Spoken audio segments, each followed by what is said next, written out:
Good evening, guys. And we have Mark on the panel. Good to see you this Saturday evening. That's right. It's evening for you. It's middle of the day for me. Yeah. I always mess up with these time differences. I see on YouTube. Move over here. Good to see you. Venerable Owl, good to see you too, brother. Rebel Kenners, Tammy, good to see you. Did I miss anyone? We have Shannon in the house as well. Good to see you, ma'am. We have Nick Mueller in the house. Good to see you too.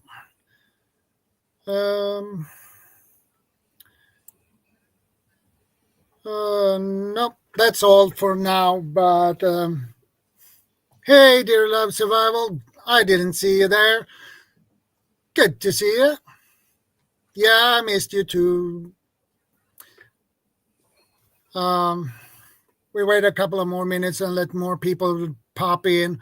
But anyway, CR could not pop up. If he could, he would be here for a short time. So, and preparedness veteran, yeah, I missed you too. Good to see you again. Now we do like this.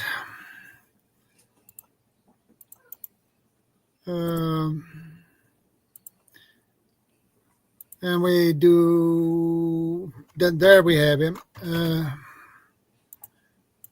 Just keep an eye on who pops up in the background there.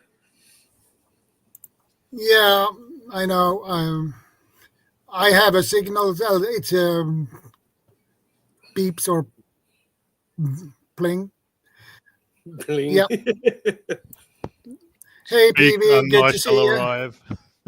I don't think you're PV. I think you're a troll. Show your face. No, I'm just kidding. What's up, man? How you doing? All right. Hey, Shadow. Hey, PV, how are you doing? Yeah, good. As always, cracking on. Yeah, and there we have Dear Love Survival as well. There he is. Good to see you. Hey, Daryl. Hey, my friend PV, Shadow, Chef. Hey. And we have Bob 942 in the house. Good to see you. Yeah, and now Bob asked for the link, and he will have the link. Hey, Bob. There. So today's topic is what to do when governments have no control. And how did I came up with a topic like this? Well, first of all, approaching that. Well, we had the events in the beginning of this year in January with all those bombings and things. And then we had the thing we had earlier this month with that school shooting. Yeah. Hey, Bob. Hello. Hey, Bob. What's up, Bob? And when our prime minister had his press conference and said the government have no control. And after a while, it popped up in my mind when I saw that. Oh, that's a good live stream topic. Yeah, I'm put that as a topic, and here we are, basically. Yeah. Nub's Revenge. Welcome to the stream. That was interesting, that Shadow. It was quite a bizarre turn of events, because I've never heard of any other government ever actually state they've lost control.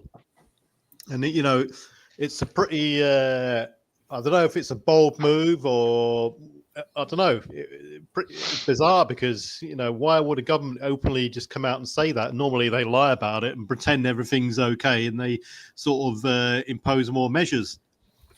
So it's a bit of a weird situation. I don't know exactly what went on there. Yeah, that came like a surprise for me because the government never do that. Maybe your country's more honest than mine. Yeah, probably. Don't count on it. Don't count on it.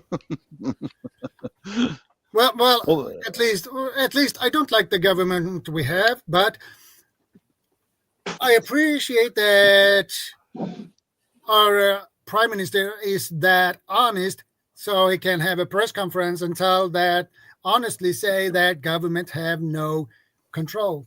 Yeah. I don't think the government's ever had control. They just pretend they have control. Yeah, probably. Hey, Philippe, Yeah. good to see you. The thing is, it's not for them, And it's not for government to control government. It's for the people to control the reins of government. It's like a horse. And what's happened is the people have let go of the reins, and that happened long time ago. And you've got all these people coming in, and they're just doing the same thing over and over. And we're hearing the same pattern here. Oh, we're cleaning up the mess from the last government. Yeah.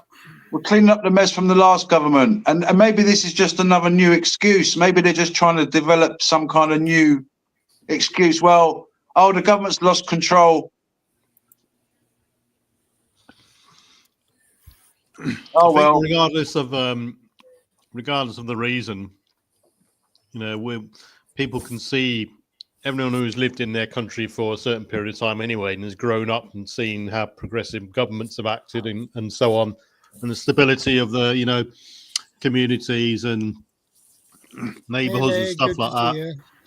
People would have gradually seen how things have changed, and so regardless of what the reason is at this point, you've got to be concerned when you reach this sort of level of uncertainty and lack of control. It's either, it could be for various reasons. Either they're that uncertain about security of the country, or the growing voter base that's completely lost confidence in them, or whatever. But the end result is, if the government announces no control over, various aspects of security, then you've got to start raising your eyebrows, and people have got to start waking up to the fact that it's a bit of a tenuous situation you're living in. Is it going to flip one way or the other? Yeah. I mean, in Sweden, protect yourself. Yeah, exactly.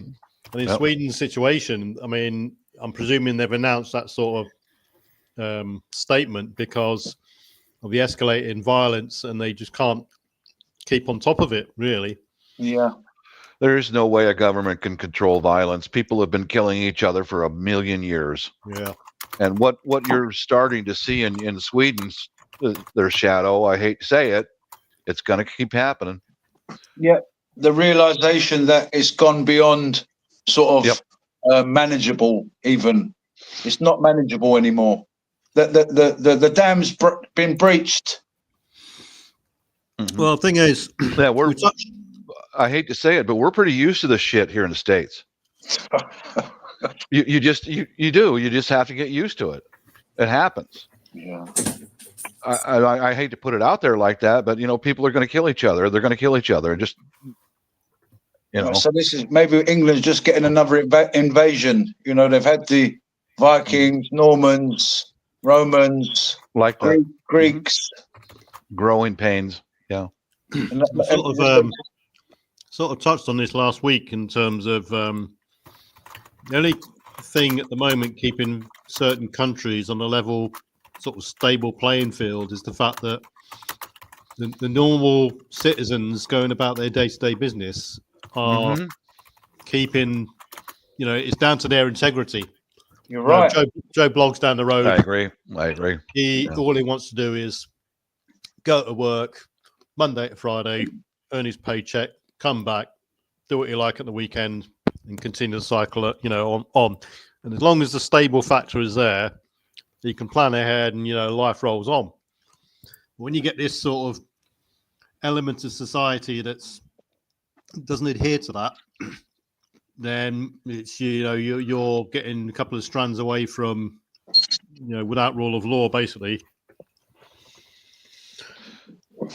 And in that sort of situation, it can, either the original indigenous communities are going to flip out at some point and fight back, or it will just keep going tit for tat, and you get flashpoints here and there.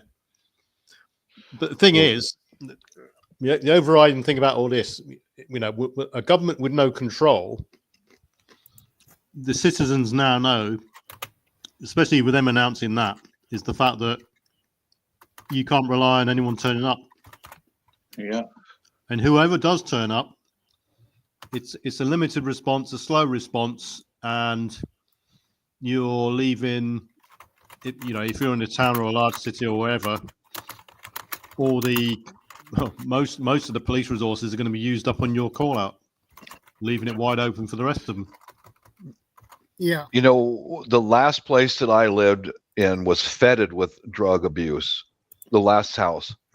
What we did, we all got together in a local theater with the police officers.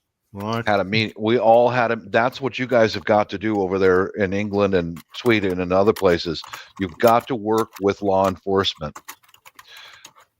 Set up a meeting with law enforcement and ask them good questions. What do I do? Who should I call? What are my responsibilities? And it works. Once the locals start working with law enforcement and have direct meetings and know the officers by sight, that's when things start changing. It's slightly different over here. We the area I'm in, for instance, massive area, and there's one police station, and it's a big centralized police station. Mm-hmm. And at night, for instance, there's 2 policemen covering a complete town. That's it. And it's just, they haven't got the resources. Their hands tied behind their back because various, criminal prosecution service things and all sorts of stuff. Yeah, I learned. I'll interrupt you for a second here, Vet. What I learned in those meetings is the sergeant of the police department kept telling us, call us, no matter what happens. You have these responsibilities, but call us. One of the reasons why they wanted us to call them is documentation. They need documentation, and then the city can petition to the county for additional funds. And within a year, they're swearing in more police officers. That's what they need, is documentation. They need to either write emails to the chief of the police or the sergeant, or call them, and keep calling them when you see something, when something goes wrong. They need documentation to gather funding, and then they can increase the police presence. But they got to have documentation, because that's how government works. Otherwise, you can stand there and scream your tits off, and it's not going to do any good unless you put it in writing somewhere. Yeah, that's what's gone missing today. A lot of people don't put pen to paper, and they don't realise that pen to paper is legally binding. And then this is what is being used against us. Other people are exercising their rights, and they're getting more political power. And then you're wondering, how come they've got so much political power? Well, because they're all getting together and using it. And whereas in England, sadly, an Englishman's thinking, well, if I stand up together with another friend of mine, we're going to get called racist. We're going to get called far right. It's got very weird over here, Bob. Even over here, sometimes you hear so many stories about people calling the police for whatever situation, and the police not turning up. Yeah, we have the same problem. But in order to get more officers on duty, is call them, because then they've got that as a record of this has happened, that has happened, that has happened, that has happened. Then they can petition to the higher ups for more funding and hire on more police officers. And they see the reaction time, then it's like, okay, I called 911 to tell them about this, and they didn't get there for 27 minutes. They start seeing their response time increase because of whatever's going on. So that probably helps the metrics look into, okay, we need to do something here. Let's hire 3 more people and see if we can get that time down to under 5 minutes. And maybe that helps, but I'm not sure. It depends on what county, town, and state you're in and what they really want to do. Yeah. Yeah. Different policing every area. Yeah. You have to be involved and learn their system and be involved in it. I've been involved with it. Yeah, I call the police frequently when I see drug activity. The next thing you know, there's more police presence. I stop in my local sheriff's office all the time. Not all the time, but when I see stuff going on, I'll stop in and just talk to them. Because I'm not going to call them. I'd rather not call them. I just pop in and be like, hey, this is what's going on over in this neighborhood. Just want to be aware. Get their email addresses of the officers or whoever you can. Write emails and include photographs in the emails. I've done it. They need documentation.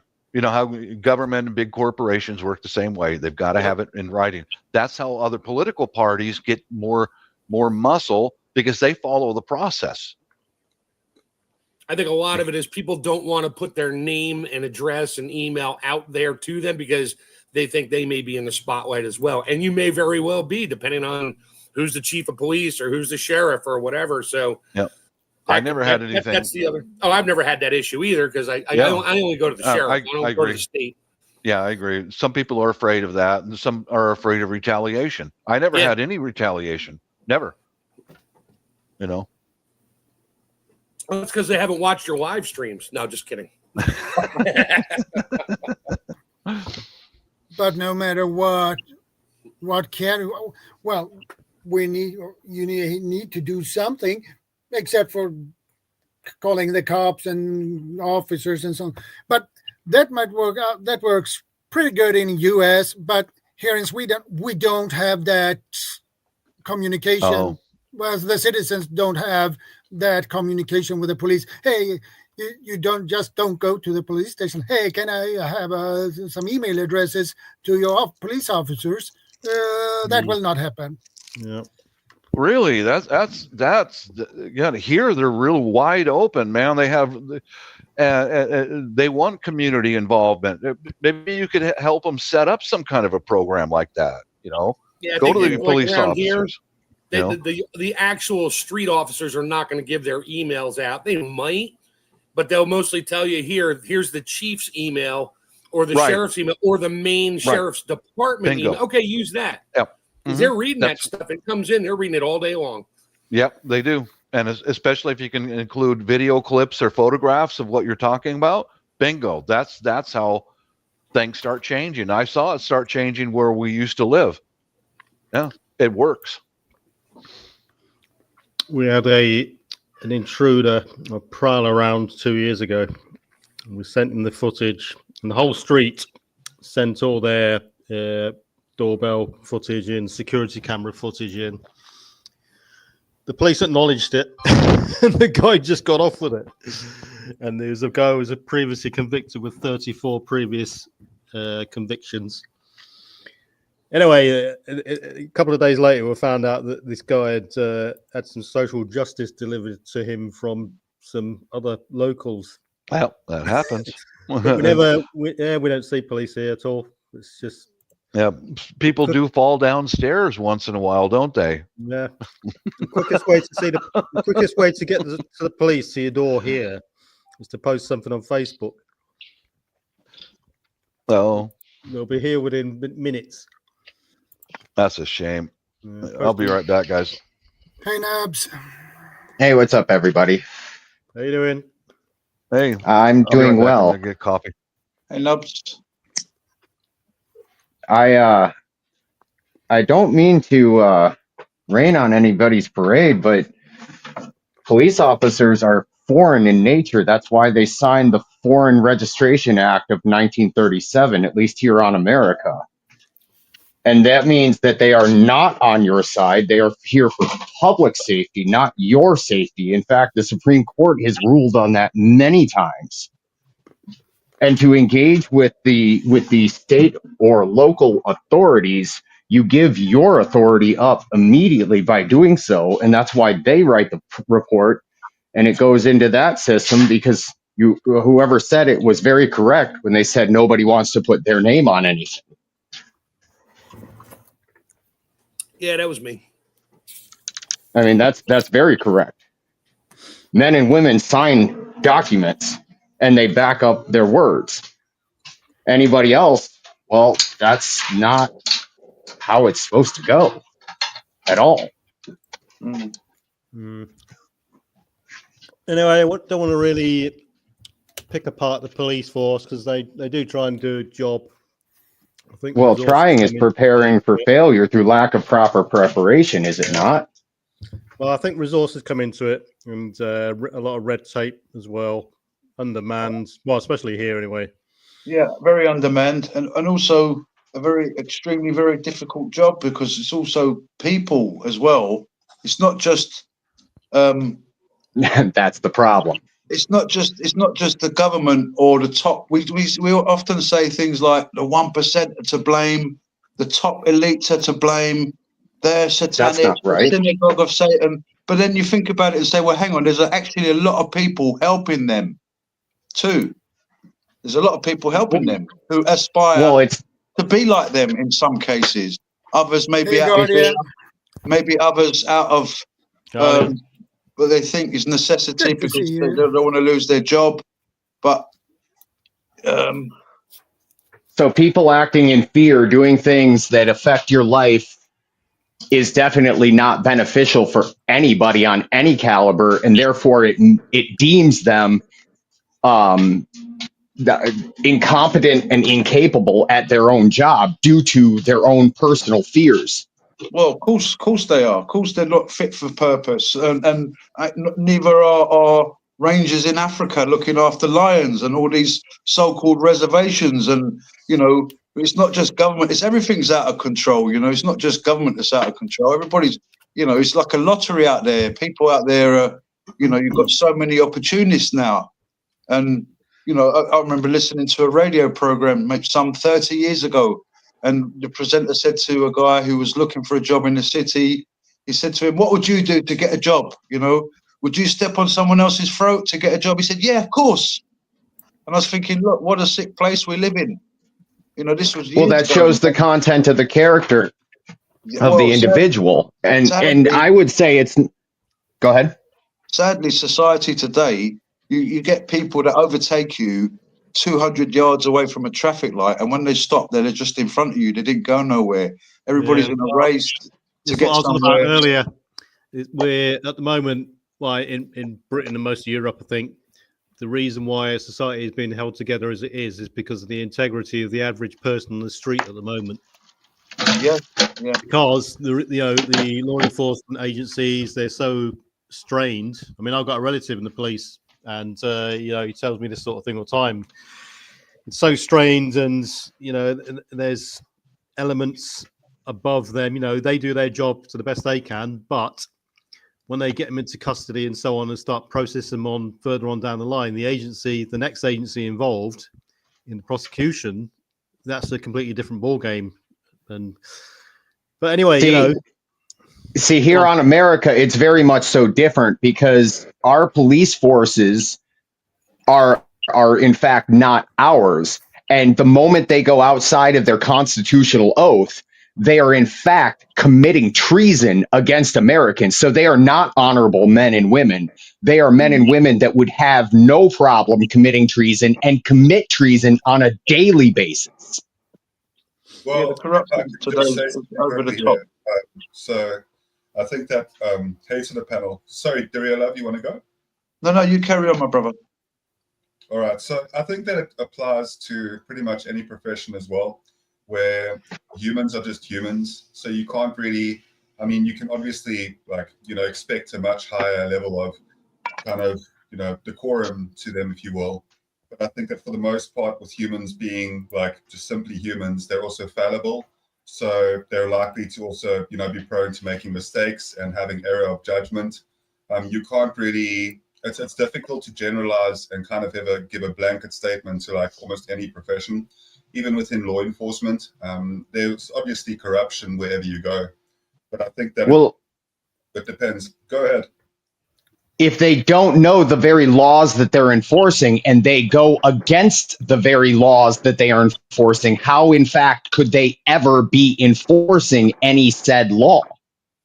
If their oath, if their commitment to the American people as well as their local communities is to uphold the Constitution, and they go through and break that Constitution with every step that they make following policy and procedure as opposed to law, because law, if anybody is aware, law requires what's called a corpus delicti, or an injured party. So a speeding ticket is actually the color of law and not, in fact, actual law. So I hear you on that. However, I still reinstate the fact where I personally believe that it comes down to not being able to generalize with things, because I think that generalizations get us into a lot of trouble in society. So when it comes down to because I hear your point and I absolutely understand where you're coming from, and there are bad people within, that's why I say within every field. But this is again where it comes down to, and I really firmly will, I'll die on this hill.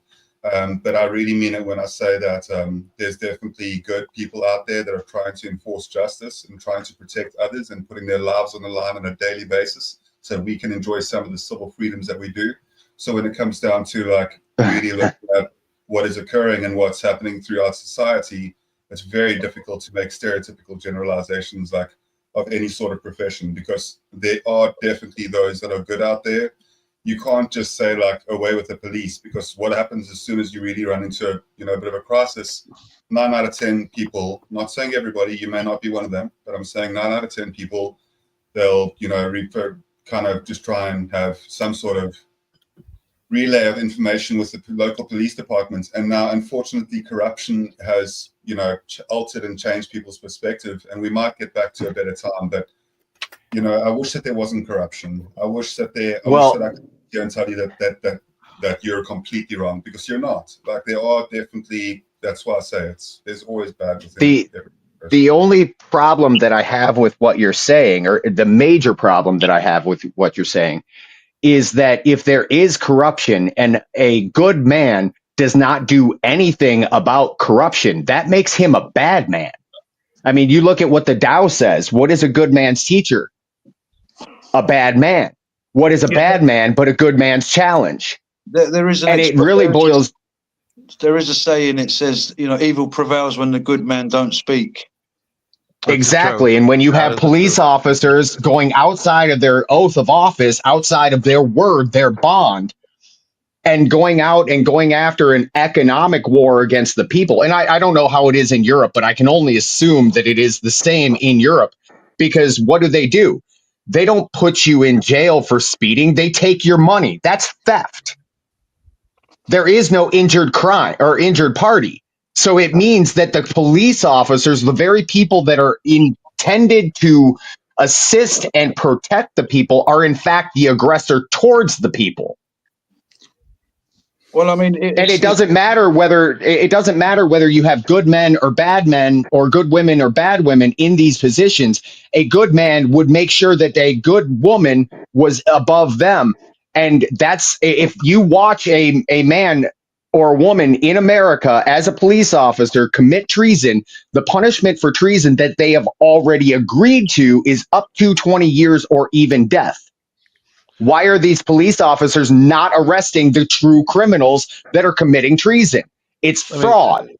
Let me say something real quick here. Do you know who the most important person on this panel is? The chef right there. He's doing what all of you should be doing. The dude's canning food, putting food away. I'm done. It's just what I do, and I love doing it. And I'm working on escape and evade equipment. There you go. I'm the food That's what guy. we should all, There you go. I'm packing to move to Colorado to go off grid. So, I mean, apparently we're all doing what we need to do. It's the others in this situation that is affected. Like, I have no hatred towards a police officer.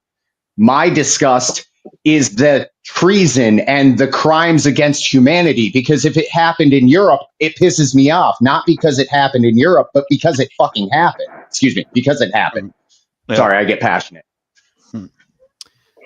I think there's got to be some sort of. I think what people have got to do is they got to realise the situation in which there's a level of control that the government asserts and lays down to ensure a stable society, and when that starts to waver or falter, or they announce that they've lost control, as Sweden have, then what actions have people got to do and think about in order to make their life better, or come together as groups, or even a worst case scenario, leave the country altogether, as many people sort of probably are thinking about doing that. Well, I think I think that's what the canning is, and the prep stuff, and I think that's what all that is in action, not just word.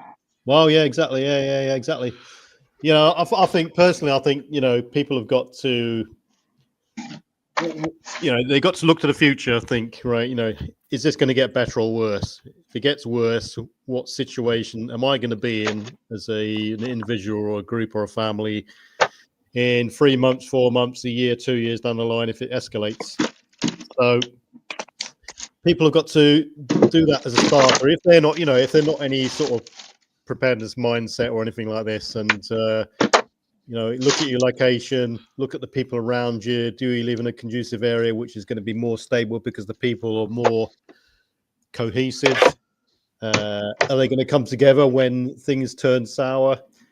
Is there things like this as a starting point? So some sort of evaluation of your situation has got to take place to begin with, all the way through to the extreme end of the spectrum, where you're either moving within your country or altogether. I know a couple of people have done that and they're doing it, and so I don't blame them for it. But well, keep in mind, people have got to look at their situation now and assess where they are now and how they will be in the future. Keep in mind that at least when speaking to Americans, we kind of looked at the laws that you guys over in Europe were putting over us, and we're like, no, that's not going to fly. And so we're dealing with a whole different persona of people, for the simple fact that I'm not going to bow to some red coat or blue coat. It doesn't matter, because they're both coming after us as the people. And they aren't from Europe anymore. They're from right here. And it goes back to treason. And if we really want to do something for our countries, getting rid of the people that are in treason, tell me it would not take... blow my mind and tell me that if all of a sudden, like, all of the people, like, let's say every governor of the United States got found guilty of treason, and we had a big old happy hanging to make sure that that behavior was not assessed again. Tell me there would be another governor that would go in there and be like, oh yeah, I'm going to go commit some treason. It's not going to happen for at least another, 2 or 3 governors. And, that tree of liberty needs shaking every once in a while, and it takes the blood of tyrants and patriots. I think that changes like that happen very slowly and within the human lifespan of, 8 to 10 decades, if you will. I think, just less than a century or above a century in some cases, and perhaps in the near future, even more so than a century. I think the advancements within medical and technological fields that are going to allow us to see a little bit of a later year. But I think, it comes down to change like that definitely taking a lot longer than we would sometimes like it to. I think I would definitely disagree. I would say that the time that the floor drops out underneath somebody getting hung is about 3 seconds before, and then about 5 minutes to 10 minutes while they're hanging, they're dying for their crimes against humanity. It's not a long change. The change is within us as the human populace to make those changes, to build that structure, to get rid of the evils in this world, which includes us as well, brother, because we all fall short, and all of us have sinned, and we all make mistakes, and none I of haven't us is sinned. perfect. No, brother, we all. I make haven't mistakes. sinned. You make mistakes. That's as according well. to a that's You make according to mistakes, a so Christian narrative. You've never made a mistake in your life. Everything that I've ever done has brought me to this point, so I can't Have say you it's a made mistake mistake in or your it's a life? good. Do you make mistakes? Are you What claiming would to be a not make mistake? mistakes now? What would be a mistake? A Do you make mistake would mistakes? be to get to a different point than I am today. Okay, so you're saying you never make mistakes then? I'm saying that the definition of a mistake is miscued. Right. I But the think trouble the is, definition of a mistake is you're looking for an outcome and you didn't get that outcome. Now, whether or not That's that a mistake. and whether or not whatever the outcome is takes you to where you are now, sure, call it not a mistake, call it whatever you want. But if I'm looking to can my tomatoes and I don't do it right and they all fail, well, that was a mistake. I learned from it. Guess what? It brought me to where I am now. I don't make as many mistakes anymore. So you can't say there's no such thing as a mistake. You can say the mistakes brought me where I am. Everything in life brings you where you are. A missed now. move. I I would definitely agree to a missed move, but not a mistake. Okay. Well, we can agree to disagree. I get it. That's where we are. I mean, I look at a lot of different philosophies as far as if you look into Taoism, really, I mean, it's not about mistakes. It's about the journey. And the journey, I mean, if you're walking down a road and there's a rock and you step on it and it's unstable, it's not a mistake. And you do learn from it. And you might lose an ankle, like it might be painful to walk for a little while. So there's learning about it. But if I would say the only mistake would be when you don't learn. Okay, so you're at least verifying there is such thing as a mistake, which is fine. There's fallacy. Yeah, I mean, we all make mistakes. decisions We that do. screw our lives. I think we get the point. We go around in circles. We're going for down a hours. different topic rabbit hole here. Yeah. Yeah. So what to do when the government has no control? Well, They guess don't. what? The government made a mistake that we deem a mistake, so let's go that direction. And we don't like it because it doesn't fit what we were supposed to have, or they're doing their own thing. So we do what we can. Well, to the fix their problems. The American system is governed by governed by Congress, and Congress only has the ability to govern commerce, meaning money back and forth. That's the only thing they have governance over. Right. I get that. I just don't try to tell the world because 99.9% of the people have no idea what we're talking about right now. I do. Well, there's a lot of handicapped people out there, yes. I'm not going to sit here and try to explain it over and over and over and over again because people are like, what the hell are you talking about? We get it. A lot of us get it, but not everybody gets it. So anyway. I mean, I'm not looking to be... Well, government itself comes from the Latin, like I said down in the chat. It's literally to control one's mind. How could that be a beneficial thing unless you're doing it yourself as self-governance? Well, the people have obviously let go of the reins a long time ago, and now the horse has bolted, and the government is doing what they want, and to the point where they just keep saying things like, we're cleaning up the mess from the last government, and it's become fashion now, and all of a sudden, arms dealers have got, big money coming in, and pharmaceutical industry's got big money coming in, and yes, we can hear that you've got a lot of anger towards, injustice and stuff like that. Righteous indignation, sir. We all have. I do. I've got righteous. Well, it's interesting. You mention righteous indignation, which is a Christian thing. No, it isn't. Not at all. Anyway, I'm not going to go and get into a.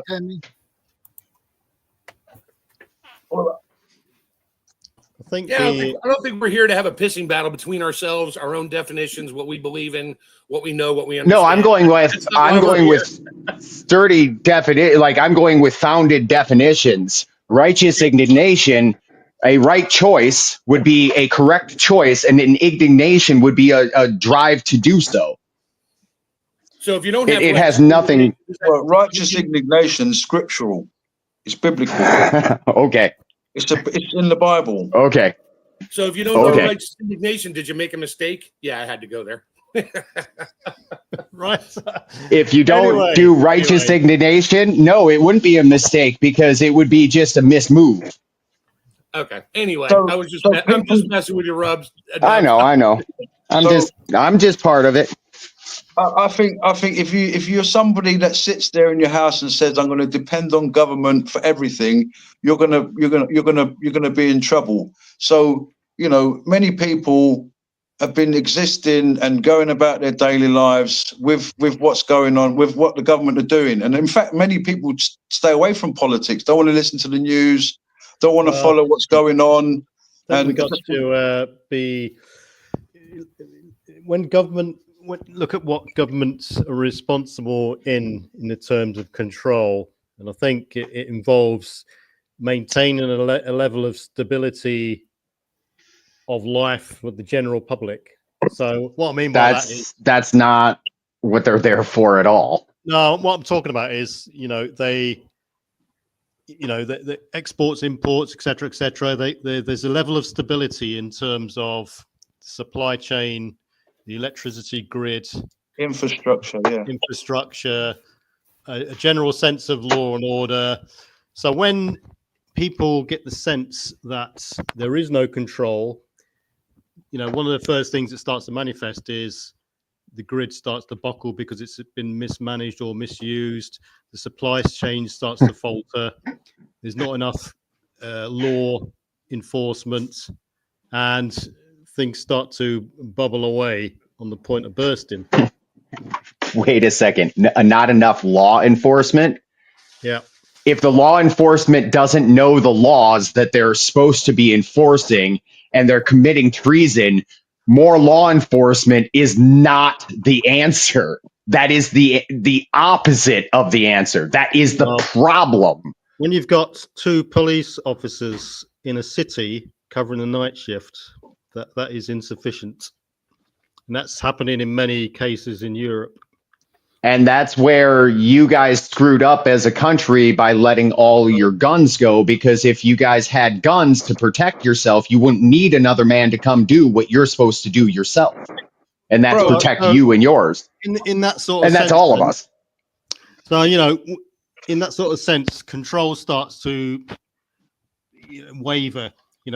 The average way of life starts to waver. So people get a sense of, they see in the shops that supply chain is starting to falter. They see that crime waves are starting to spring up, gangs are starting to be more prolific, etc., etc. So people have got to ask themselves, why does crime increase? Well, I don't know. Crime increases because of lack of accountability from those that are supposedly over us. And remember, crime needs a victim. If you've got a drug dealer that's dealing drugs and somebody wants to buy a drug to destroy their own life, that's not any of my business. It's my business to take care of me and mine and not be concerned about, people that think they are, in fact, loser failures when they probably aren't. Yeah, like you guys are talking about a lot of social issues where that's not the issue that government should be involved in any capacity. Yeah, well, government is about commerce. The chef is doing the right thing, gathering up some food, taking care of himself and his family. Yep. Arguing over the definition of a word will make you starve to death. So I'm going to get busy and doing what I do. Because I know. All right. Have a good one, Bob. The only thing I can control is what's inside of my house. That's it. Peace out, you guys. Bye, Bob. Oh, that's funny. That's good times. But I think that just my take on this as well is that it's important, and I've learned the strangest thing is that a person can sometimes do well to surround themselves with people that have different opinions to their own, and then have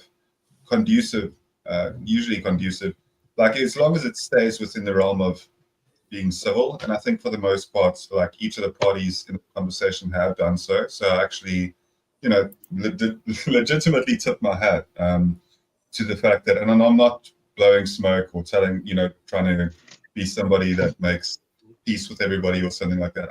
I'm saying it exactly how I see it, and that is that sure, you may have some opinions that I've come across that may differ from mine, but I can promise you that you will never ever learn unless you surround yourself, unless you have acquaintances or friends who have very different opinions from your own. Because like within certain, there are like a strict, like deep moral things, which I'm sure those lines haven't been crossed in this conversation. Hurting women and children for the most part, those are like, besides for those, and the elderly as well, be kind to like, those, and try and like just be a good person in general. But besides for that, like the main things that people should like have as their focus.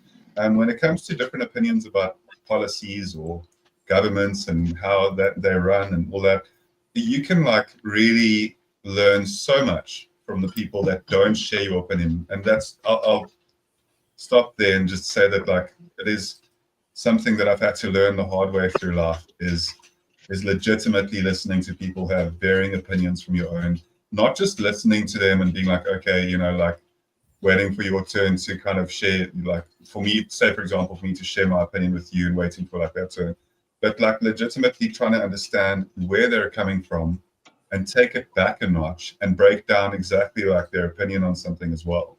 And that's why like over 100%, I'll always just like make sure, like you'll be surprised the people in conversations that I get into sometimes and stuff as well. But like for the most part, I just think that it's important to discuss things, and so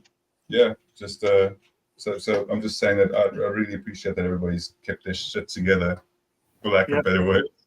Yeah, what to do when government have no control? I think we should look at that question and in detail and say, well, how is it going to impact me if the government has lost control? What does it mean? How is it impacting me? We know in general where there's a lot of corruption. We know already about the police and about government and about the people. We know on all sides, it's like, there's good and bad everywhere. And, like PB said as well, it's down to us as well as individuals to try and keep our heads. If other people around seem to be losing their heads, there's a very famous poem, if you can keep your head and while everyone around you is losing theirs, you're doing well. I mean, it's just, it's something like that, but it's a bit more than that. But anyway, I think it was Kipling. Yeah. I think we're here to discuss not defining each word in this topic, which is where that went really wrong. Yeah. This is more of, okay, you have the government, they're in control. Okay, it's a matter, you can believe whatever you want, but 99% of the people in your community, world, wherever, they allow them to have some kind of control. But when they lose that control and all hell breaks loose, that's what we're really talking about here. Not what a law is and what to break the law. I'm not discounting what Nubs was saying, but okay, that wasn't the topic we're here for, which is why I kind of just shut the hell up there and said, okay, we're done. That's why Bob got off. Bob's like, yeah, I'm done. Yeah. So how does the government losing control affect us? What does it mean? Does it mean that supermarkets ain't going to get food? Is it going to disrupt the petrol? Is it going to disrupt transport? Is it going to disrupt, we've spoke about the police already. Is it going to disrupt the army? Is the beaches over flooded with invaders? How is this, no control? So then we make a list or maybe start say, I don't know, maybe you guys could start thinking. We can pick one avenue. So, like, okay, there's mayhem in the streets. People aren't listening to anybody. The police can't keep up with it. So all hell's breaking loose. Now, gangs are hijacking the we can't get through to the police and stuff like that. Yeah, they're stealing the food. They're hijacking the semis, taking the food to the supermarket. Now you have 5,000 people that aren't getting food there.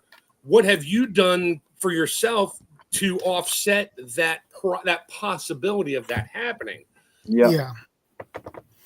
Okay, the government haven't maintained the I'm water. food right now. That's what I'm doing. Say, for example, the government haven't been making, checks on the water system, and all of a sudden the water's got really bad stuff in it. There's no control. The government have let it lapse, and that, is my water safe? Yeah, I mean, here there's oversight committees that making sure checks and balances are carried out, and one of those falters or waivers, then you lose a function of society, like the grid, for instance. Or hey, Selena, good to see you. Hey, Selena. Hey, Selena. And I think the first thing that springs to mind when people hear of an announcement like Sweden saying we have lost control, or we're about to, or we're in fear of, is the security aspects of things. Yes. So, Yes.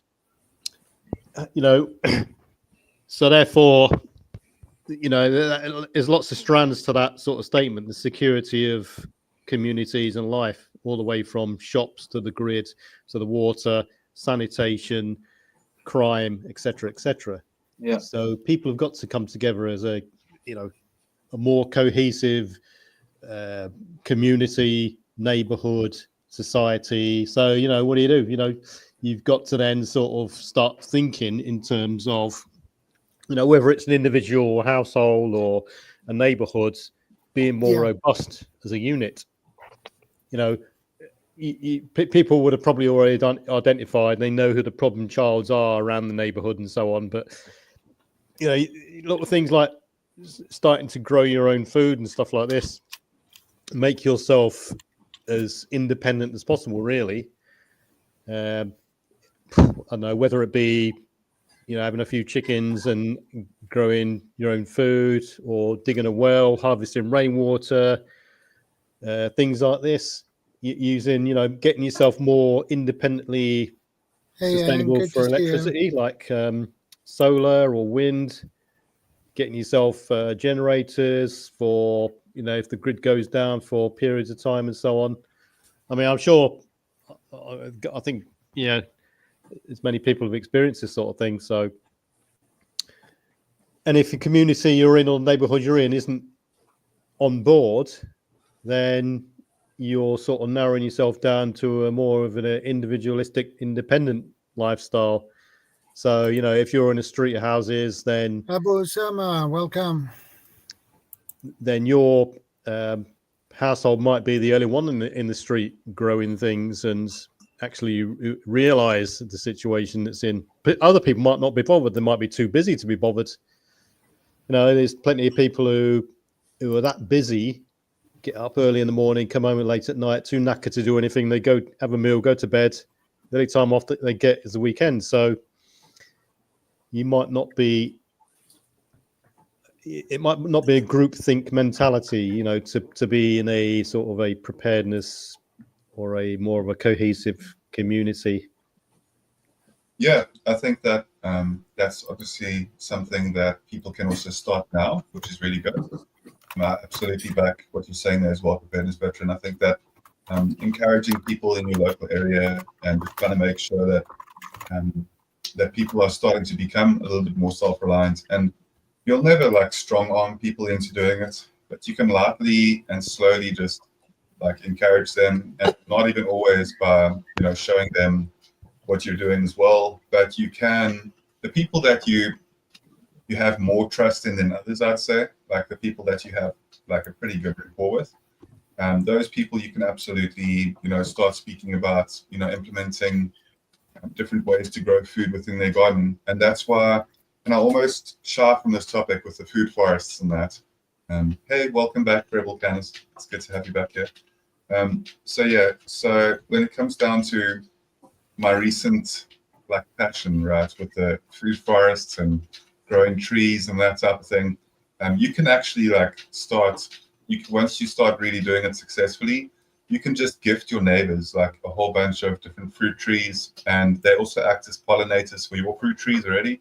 And it's not all about fruit trees, but I've tried the annual gardening with regular type of, where you have your cabbages growing and your lettuce, and you've got carrots and garlics, and well, garlic is still something that I actually enjoy growing. But for the most part, when you're growing your annuals like that, the problem is like space. Like very few people will have enough space unless they've got like a small holding to really produce enough to like consistently be able to feed on. Now, there are some people that will do amazing wonders when it comes to like small urban backyard homesteading, where they've got like their, kind of the whole setup with the hot room, grow rooms and everything as well. And that can be done, but it's just that if you live in like a regular neighborhood type of environment, it's always going to be helpful to try and encourage other people to start producing food. And then growing vertically is one of the best ways to do so, because when you've got fruit trees and that as well, you start having the capability to grow that. But to grow that, I just want to, before I close with what I'm saying, so Chef Tech, do you look into some of the ways, like, because you're still at the moment, you look into some of the ways in how you prepare indigenous foods, like close to your area, and how you do so if like the grid went down, and how to prepare in that means? I mean, I'm doing what I grow, except for this particular batch of tomatoes, which my wife bought cans, and I'm recanning because it's really good and it's actually all natural. There's no crap in there, so I'll take it. But no, pretty much whatever I do in my garden is mine. I don't put anything in my garden except for like dirt and mulch, stuff like that. But all the natural stuff, and I don't have bug problems either. But so I home preserve. I have a freeze dry. I've been upping my game for years. Every couple of years, I'll step up to. I started with a dehydrator, which I have. I still love it. It does certain things. And then I always wanted a freeze dryer. Finally, they came down in price, and I had the money, so I bought a freeze dryer. Now I'm making MREs like the apocalypse happened yesterday. I mean, I'm not going to get into it and show my videos, but no, you don't have to. Yeah. Right. I make my food the way I like it and freeze dry it. And now I just have to add water. Water is the only contingent potential issue. So then you need sterilization and that. So I got stuff for that, or, to make your water better. And I was a chef. I went to culinary school. I don't do it for a living anymore, although I do work in lots and lots of kitchens for a particular company. So I get to see all these people all the time, and I get hints, tips. I'm always learning something. I don't care how old I am. I mean, let's just say I'm older than 50. And I'm learning every day. I learn stuff, and I try to teach things every day, even to my chefs and cooks and that in certain locations. I'll throw an idea at them, and they just like, oh, crap, I never thought of that. But as for doing my local stuff, I bought property about an hour from here. I got 15 acres. I got a tractor out there. I already built a little grid cabin, and that's where I'm going to be planting a lot more stuff. I only have I got 4 by 8 raised beds. So I guess they're like 2 square meters each. And then 2 24-foot by 30-inch wide raised beds. Those are the last ones I put in. And I grow lots of stuff. Last year was tomatoes. I did way too many. This year is going to be beans and other stuff. And I give it to my neighbors. And most of my neighbors now, when they see me out there the 3rd week in a row picking more beans, they go back in the house because they don't want any more beans. Me, I'm like, okay, you don't want it? That's fine. I'll process them and freeze dry them, can them, do whatever I do, make pickles. I don't care. As long as I got food here, we're good. My wife's happy about it. She leaves me alone in the kitchen, and she knows if I'm doing something, it's for us. And we're done. But food, local food, stuff like that. Yeah, I want fruit trees and all that, the ones that grow not indigenous, but the ones that grow well in my zone. I'll be working on that, and that's for the property, not for where I'm currently at here in the burbs. So I mean, that's good. This is what I think everybody should do something for themselves. I'm not going to tell you what to do. I totally agree. You have a question? Sure, I'll give you an answer. My way may not be the right way for you. It works for me, so therefore it's right for me. Good to see you again, CB. What's up, CB? Yeah, that's brilliant. That's the best way to go, like 100%. So specifically when you speak about the way that you're able to specialize as well into a specific annual crop, like that helps so much when it comes to like the community and what you're able to distribute and give out there. And you only need like 3 or 4 people doing exactly that, like specifying in a specific crop for a season, and you can grow so much and preserve a lot as well. So yeah, it's really good that you're doing that. The reason why is because obviously I always think about a person's current like skill set, and I know that you're like a master when it comes to like what you're doing right there at the moment. I love watching you work there; it's brilliant, and it's just something where like it's always interesting how people can take the skill that they have in the current like while the grid's kind of up to the stage where the government has no control and things kind of just go boots up in a way. It's just very, very interesting. Well, thank you. Yeah, it's true. It's being saying to yourself, what is the solution? Rather than being part of a problem.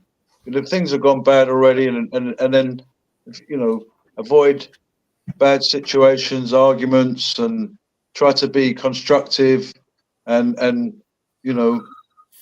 Yeah, you got to make yourself more robust in every aspect, really. Thing is, with I'm assuming now, a government that feels it's lost control will start to clamp down on certain areas more often than it would have done beforehand, as it tries to restrain the problem.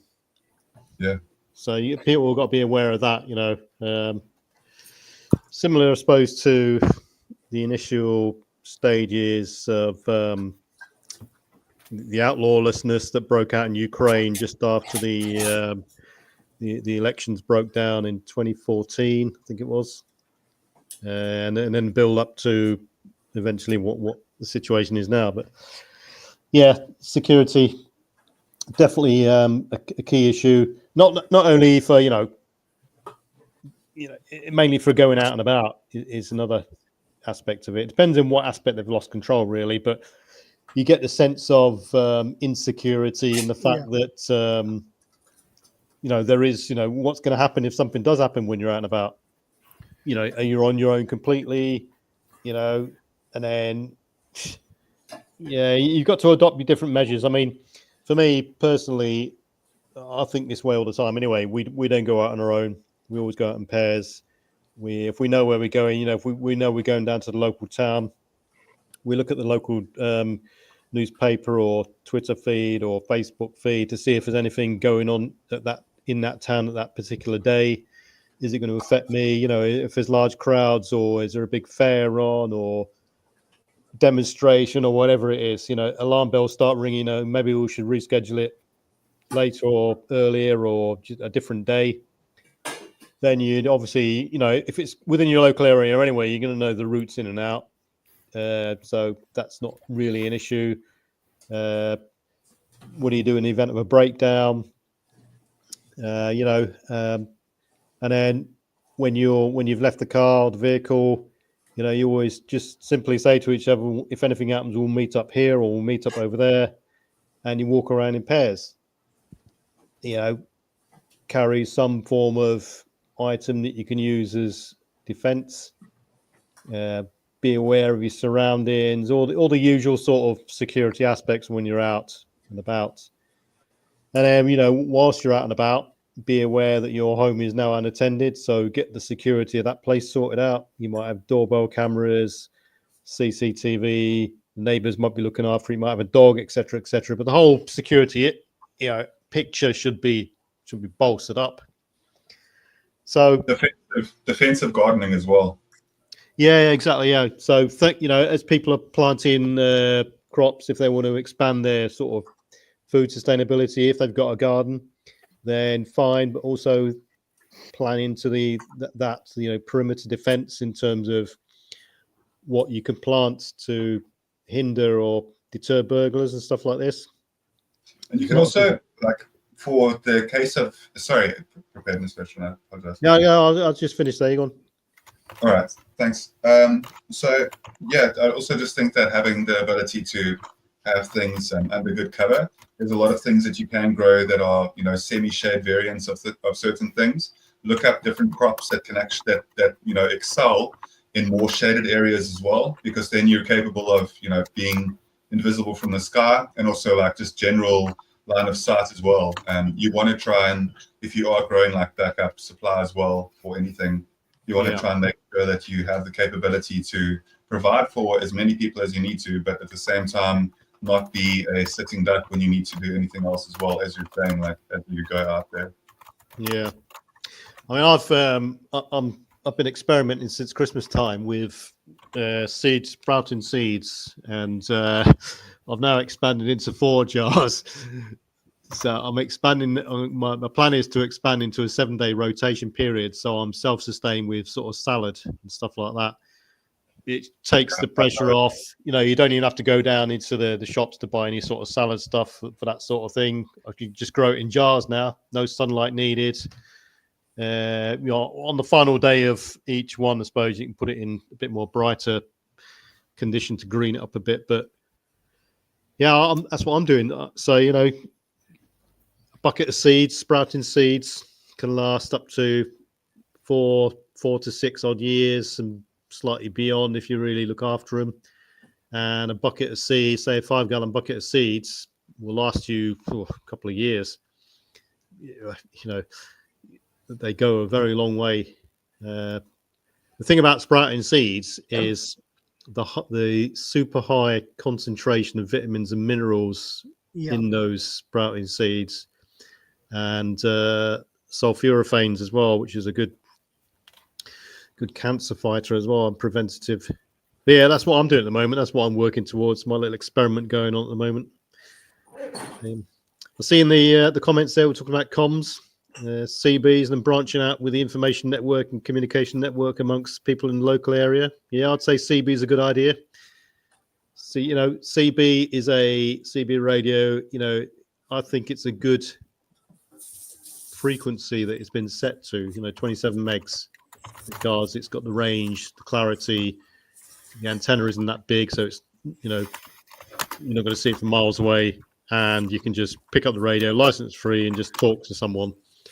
And if you've got a little network of people around the area in your community and stuff who are on the CB network, you can chat away to them and, you know, thrash out some problems or indicate future problems that's coming up. Communication is often the deciding factor in many combat situations. And you can look at that throughout history as well. The capability that people have to communicate efficiently can absolutely be the difference between winning and losing a battle so easily. Not even that, but the capability to avoid battle in general. Like, as I've said before, the winner just needs to avoid enough battles while everybody else has the battles. And I'm not saying stay out of them all the time. I'm saying that choose them wisely. So it comes down to, just being able to preemptively, you know, look at situations and understand that you need to be proactive rather than reactive. So yeah, it's important. Yeah, I mentioned one thing for Mar before I get live. I talked to a colleague of mine, and we discussed the event in January and the event that happened earlier this month. And I mentioned that our Prime Minister had the press conference and said the government have no control. But what she said was, well, the government have no control for years. Otherwise, we should not be here as we are now. Yeah. So she got a point there, actually. Yeah, so in other words, they saw the problem coming and no one did anything about it, and it just escalated out of control. Sounds like problem, reaction, solution to me. Hegelian dialect. They create a problem, get a reaction, and then they come up with a solution. And you know, they already have a solution. They're just looking to create the problem to fit their solution. Yeah, one thing over here is that there's a problem. There's no reaction. There's no solution. Yeah, then you got a problem. Then you got a problem. Yeah. Well, I mean, it's just, you know, they obviously they know that problems keep the system going. Wars keep some money flow. You need criminals to keep judges, lawyers. You need police. You need crime. You know, if it's, you know, it's ever since we were little, we watched TV, you know, cowboys and Indians, cops and robbers, doctors and nurses, criminals and the police. It's like pick a side, pick a fantasy, you know, Star Trek, you know, whatever program you've been programmed with, you know, people sit there and watch their program, you know, depend on government, depend on TV. You tell someone something, you say, oh, did you know about this? And they're like, I never heard that on the television. Yeah. It's, I mean, different perspectives. I mean, location is everything for a start off. I mean, someone in the most crime-ridden spot in London will have a completely different outlook and perspective than someone living in the north of England in a nice rural area. You know, they won't be bothered because it's not on their doorstep. It's funny because a lot of people, I mean, I'll just use voting, for instance. A lot of people, they don't realize or see the problems around them until it's on their doorstep. And by that point, it could be too late. But as far as control goes, you know, security in many aspects, insecurity of services, it's a big problem. And so self-sustainability has got to be the way ahead, whether it be in individual household, next door neighbors, expanding out to the village, and so on. I mean, yeah, security walking out and about has got to be key thing. I agree, definitely. You know, if the government has lost control that much, then at some point citizens have got to take that. Well, they'll take it in their own hands to sort the problems out themselves. Yeah. You know, yeah, and that will probably start at the doorway to someone's house. You know, there might be people roaming around having a go at houses left, right, and centre. If they pick the wrong house, people will fight back and someone will get hurt. But going out and about individually is probably where most things will start, I should imagine. You know, if you're outnumbered, then you just got to get out of the situation, really.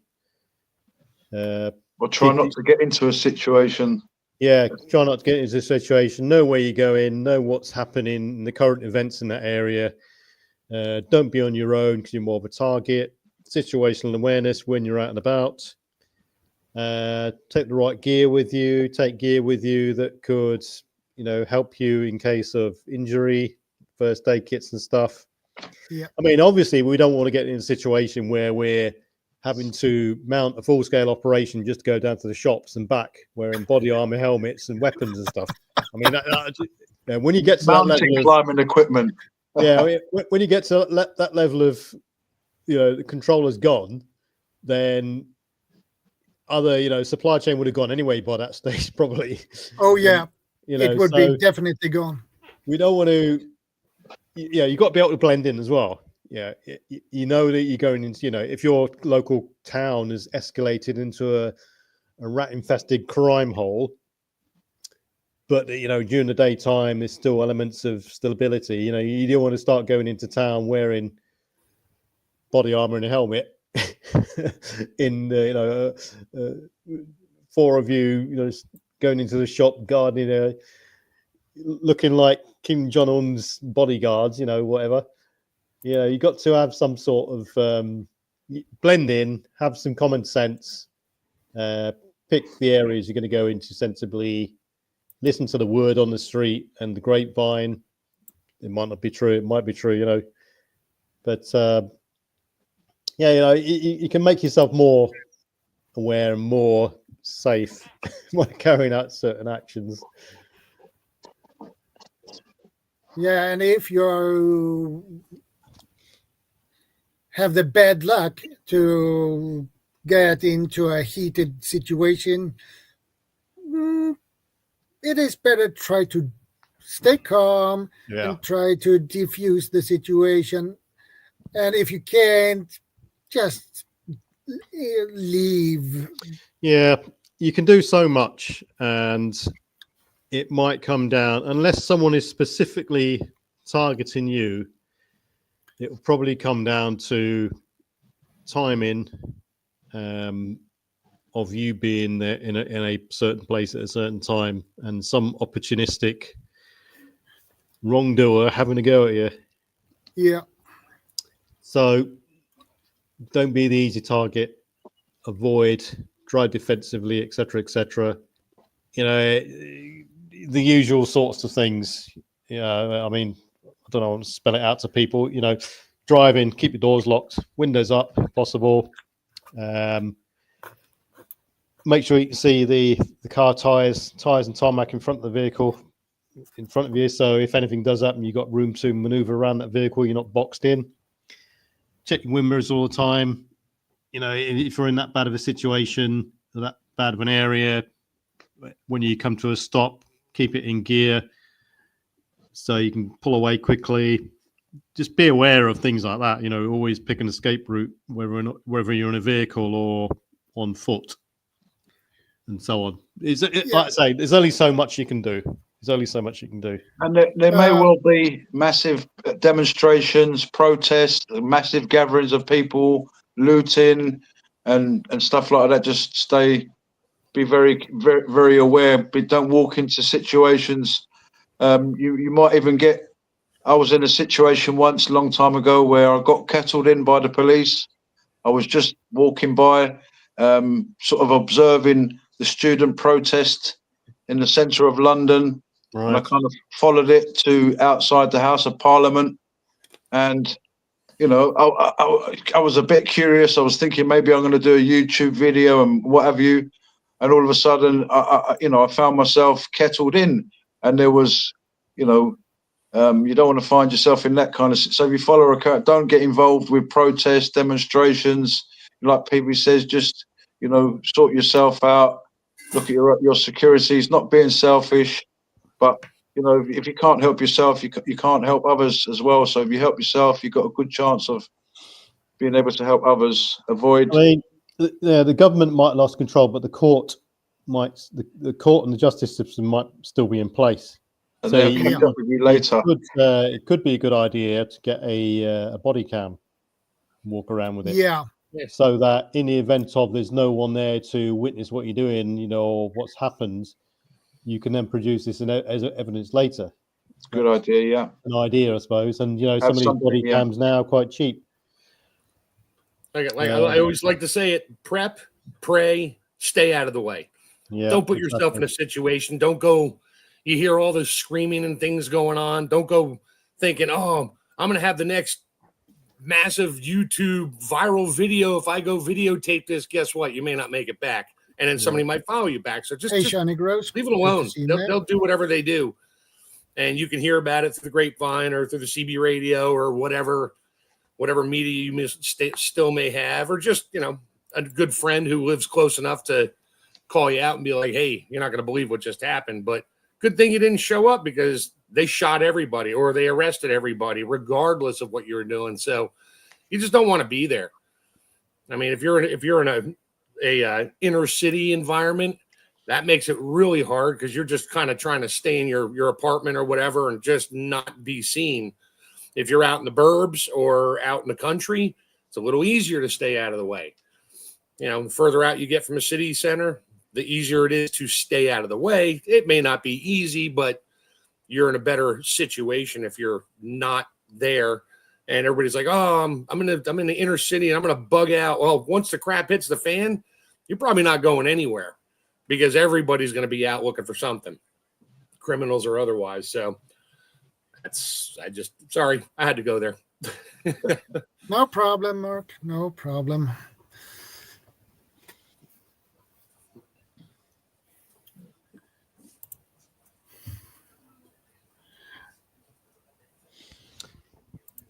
Yeah, I mean, yeah, be prepared for things to get worse as well. Yeah, definitely.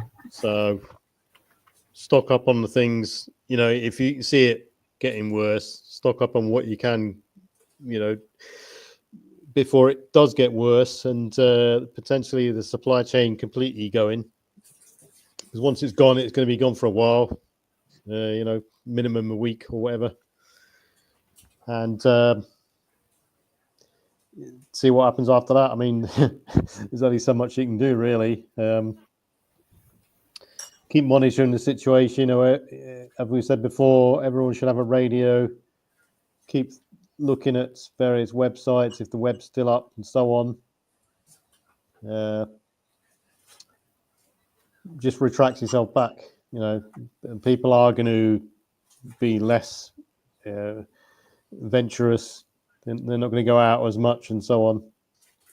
Businesses will start to probably lose faith and lose confidence in trading, so they'll probably start to fold. There may be many people that are starting to work from home a lot more or establishing home-based businesses and stuff.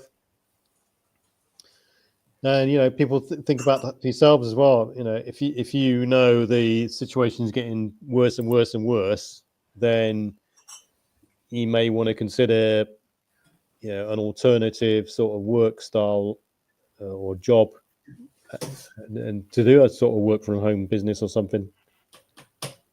Yeah, it's actually something that I've been thinking about quite a lot when it comes to being able to, do anything like that as well. I'd like to in the future, if it's possible, open some sort of a nursery or something.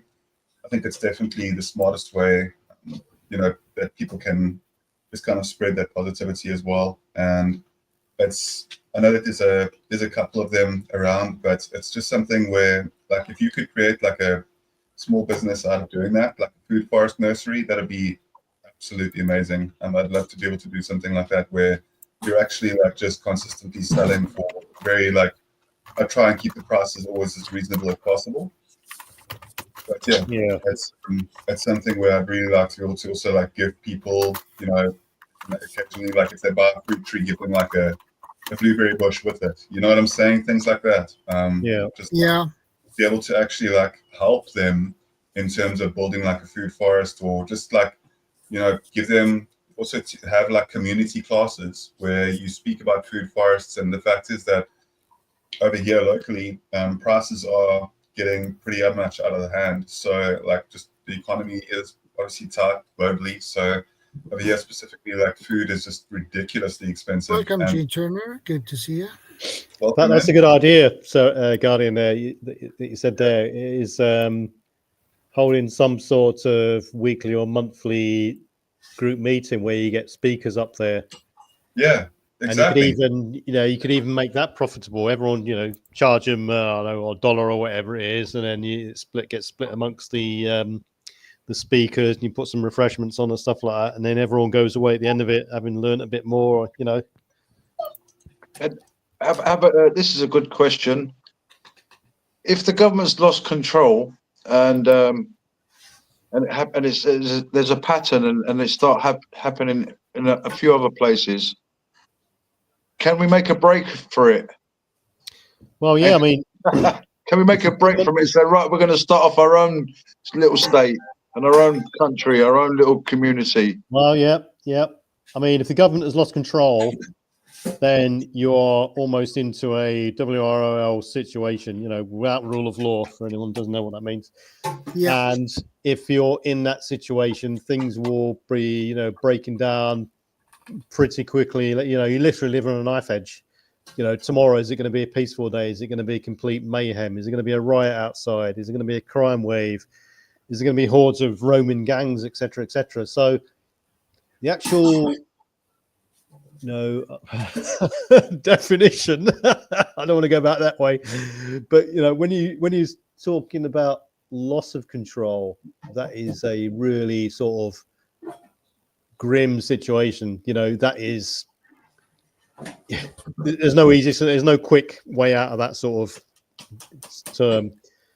The thing is, I mean, all the criminals and stuff like that, they know when control is being lost, because they know they can get away with all sorts of stuff unchecked. Yeah. I mean, same over here in Britain. There's areas in Britain where the police just don't even go into anymore because they have literally lost control of those streets, estates, and so on. Cities, in some cases. Yeah, they let them get on with it. Yeah. Police themselves.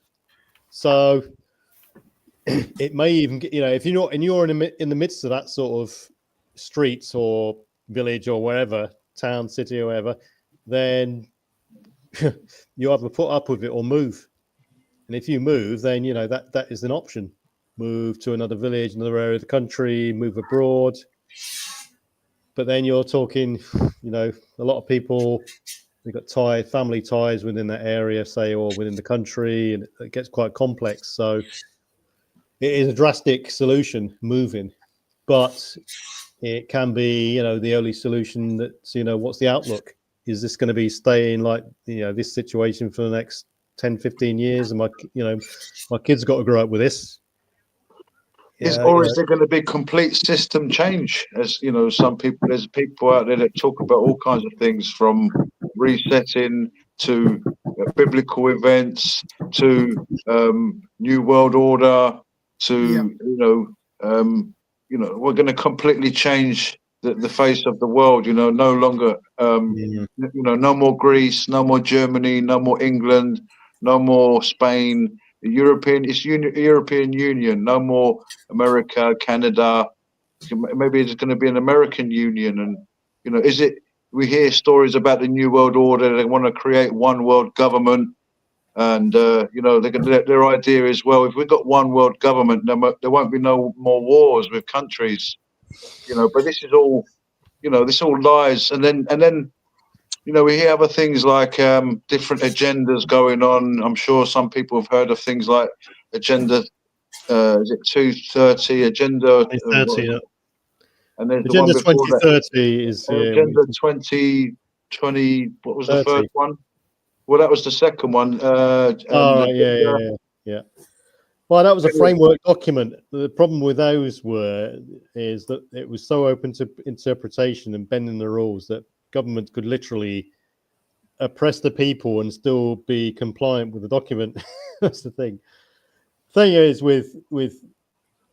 I think that before a government starts to lose control, or it's at the point in which it loses control, there's key indicators in which it's about to happen.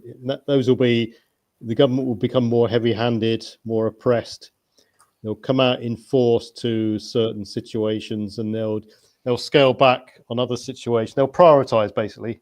But You're saying that. I've got a question for you, PV. You're saying heavy-handed. Yeah. Is sticking someone in a jeep, saying I'm going to send you to the front line? That is getting heavy-handed. It's getting to the point. What about me? All right. I'm not, okay. It's not talking. Okay. Sorry. Didn't mean to change the subject. I'm talking more of they'll start shooting people.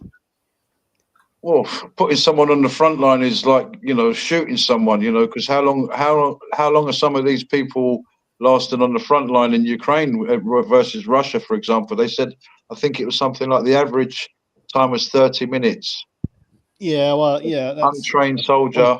But what I'm talking about really is, let's take the Balkans. Right, yeah, Yugoslavia, for instance. Yep. So Bosnia. Before that all went completely south, and the whole very bad country broke up into its various segments. Kosovo, Bosnia, Montenegro, etc., etc. Macedonia. Sorry.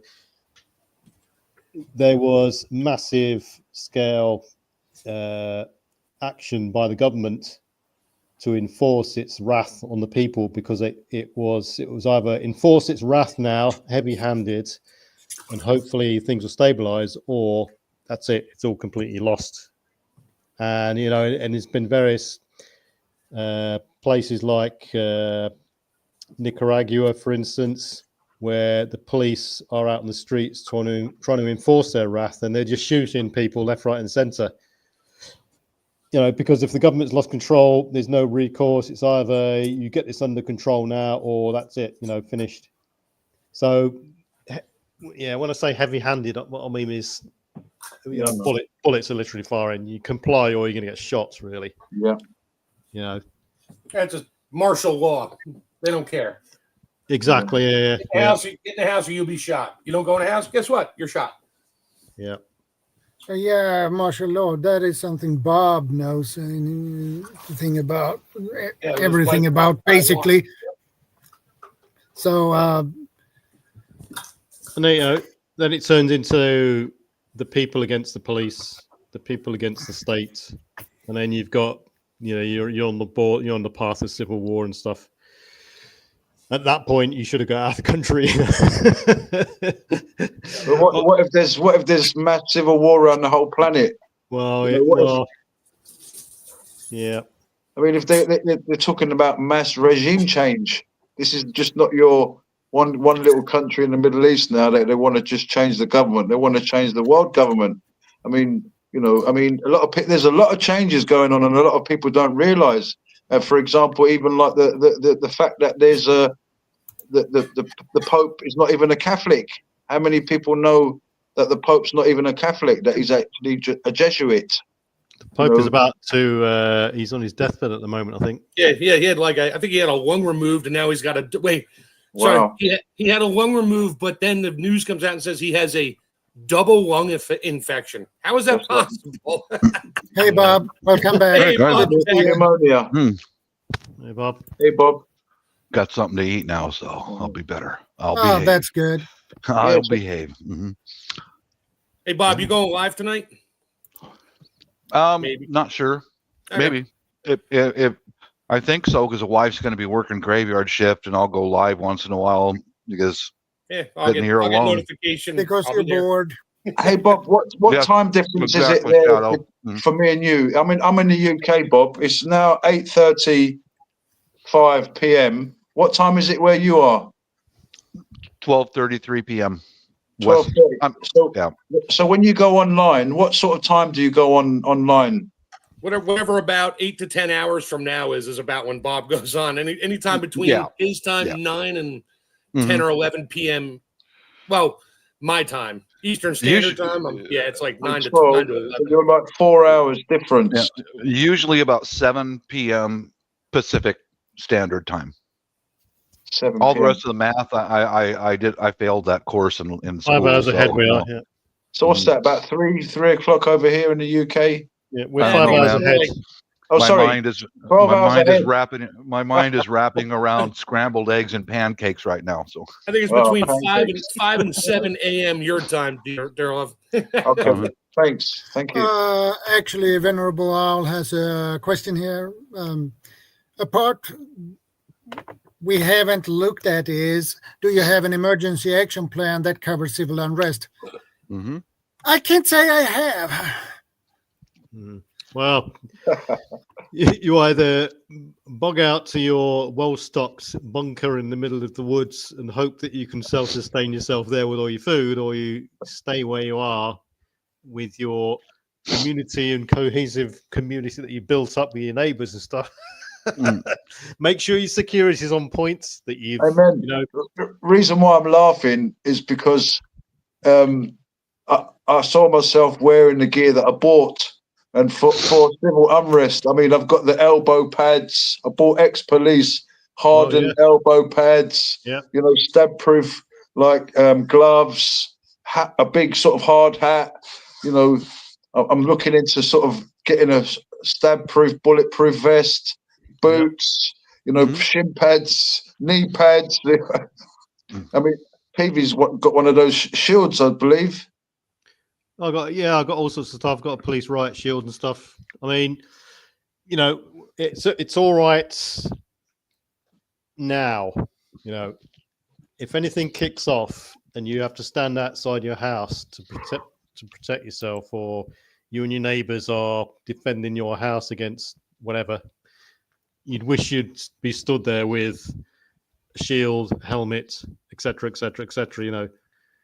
So we've got the luxury now of having to, we've got time on our hands. We've got time to think about things, to buy things now. Mm-hmm. Put things in place. Do it now. In place, etc., etc.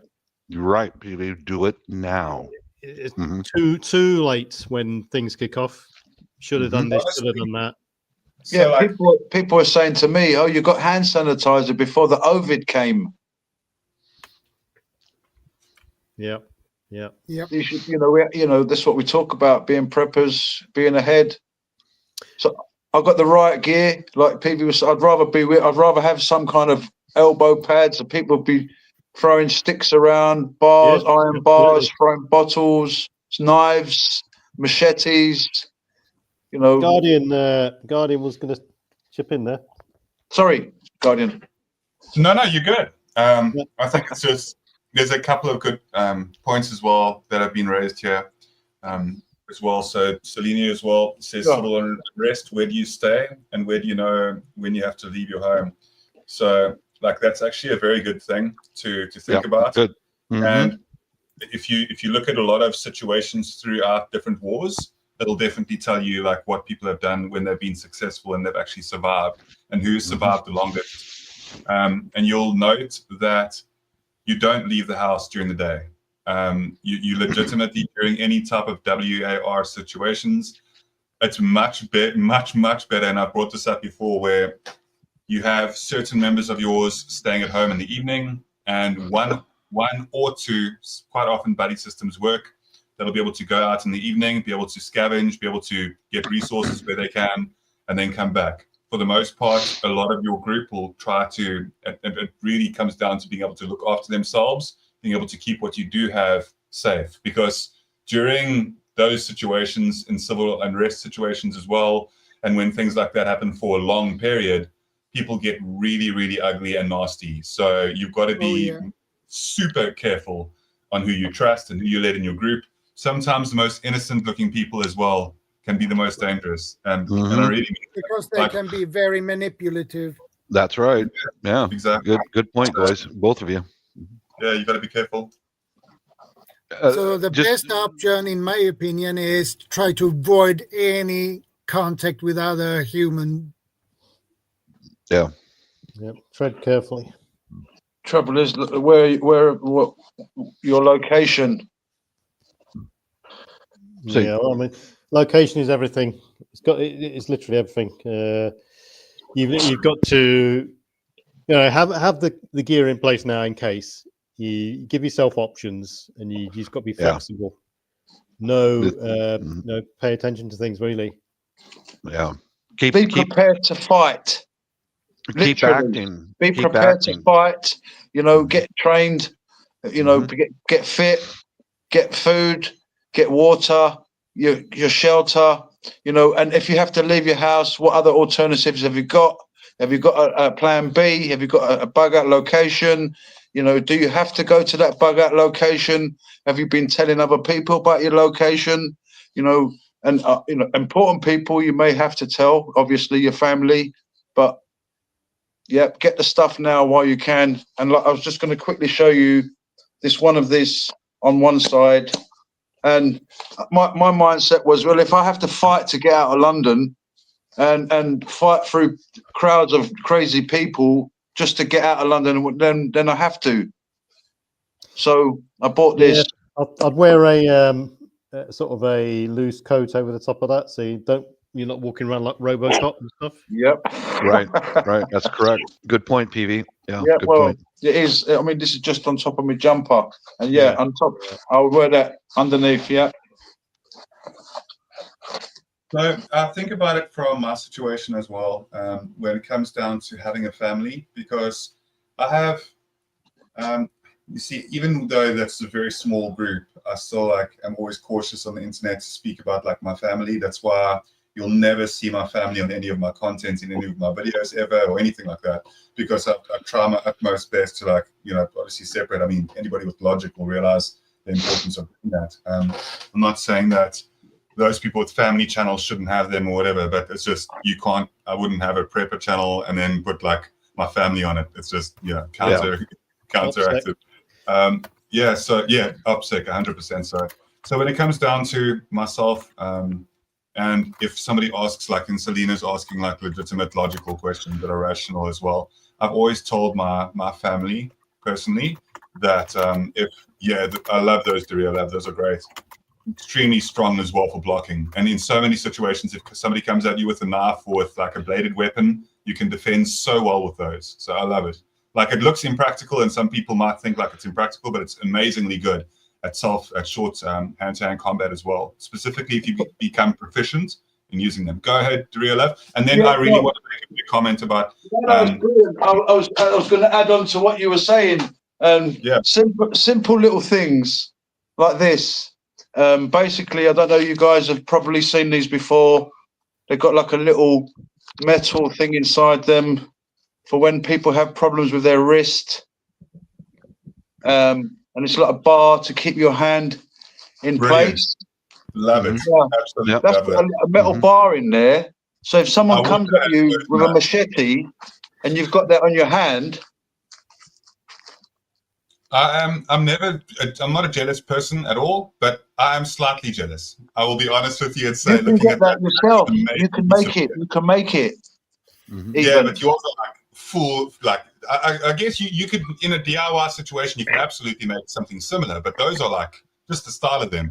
I don't want to take them from you, dear love. I don't have that type of jealousy. I'm just saying that I desire to one day. You know what, my brother? You know what? If you go into my YouTube website, onto my channel, you can see my email.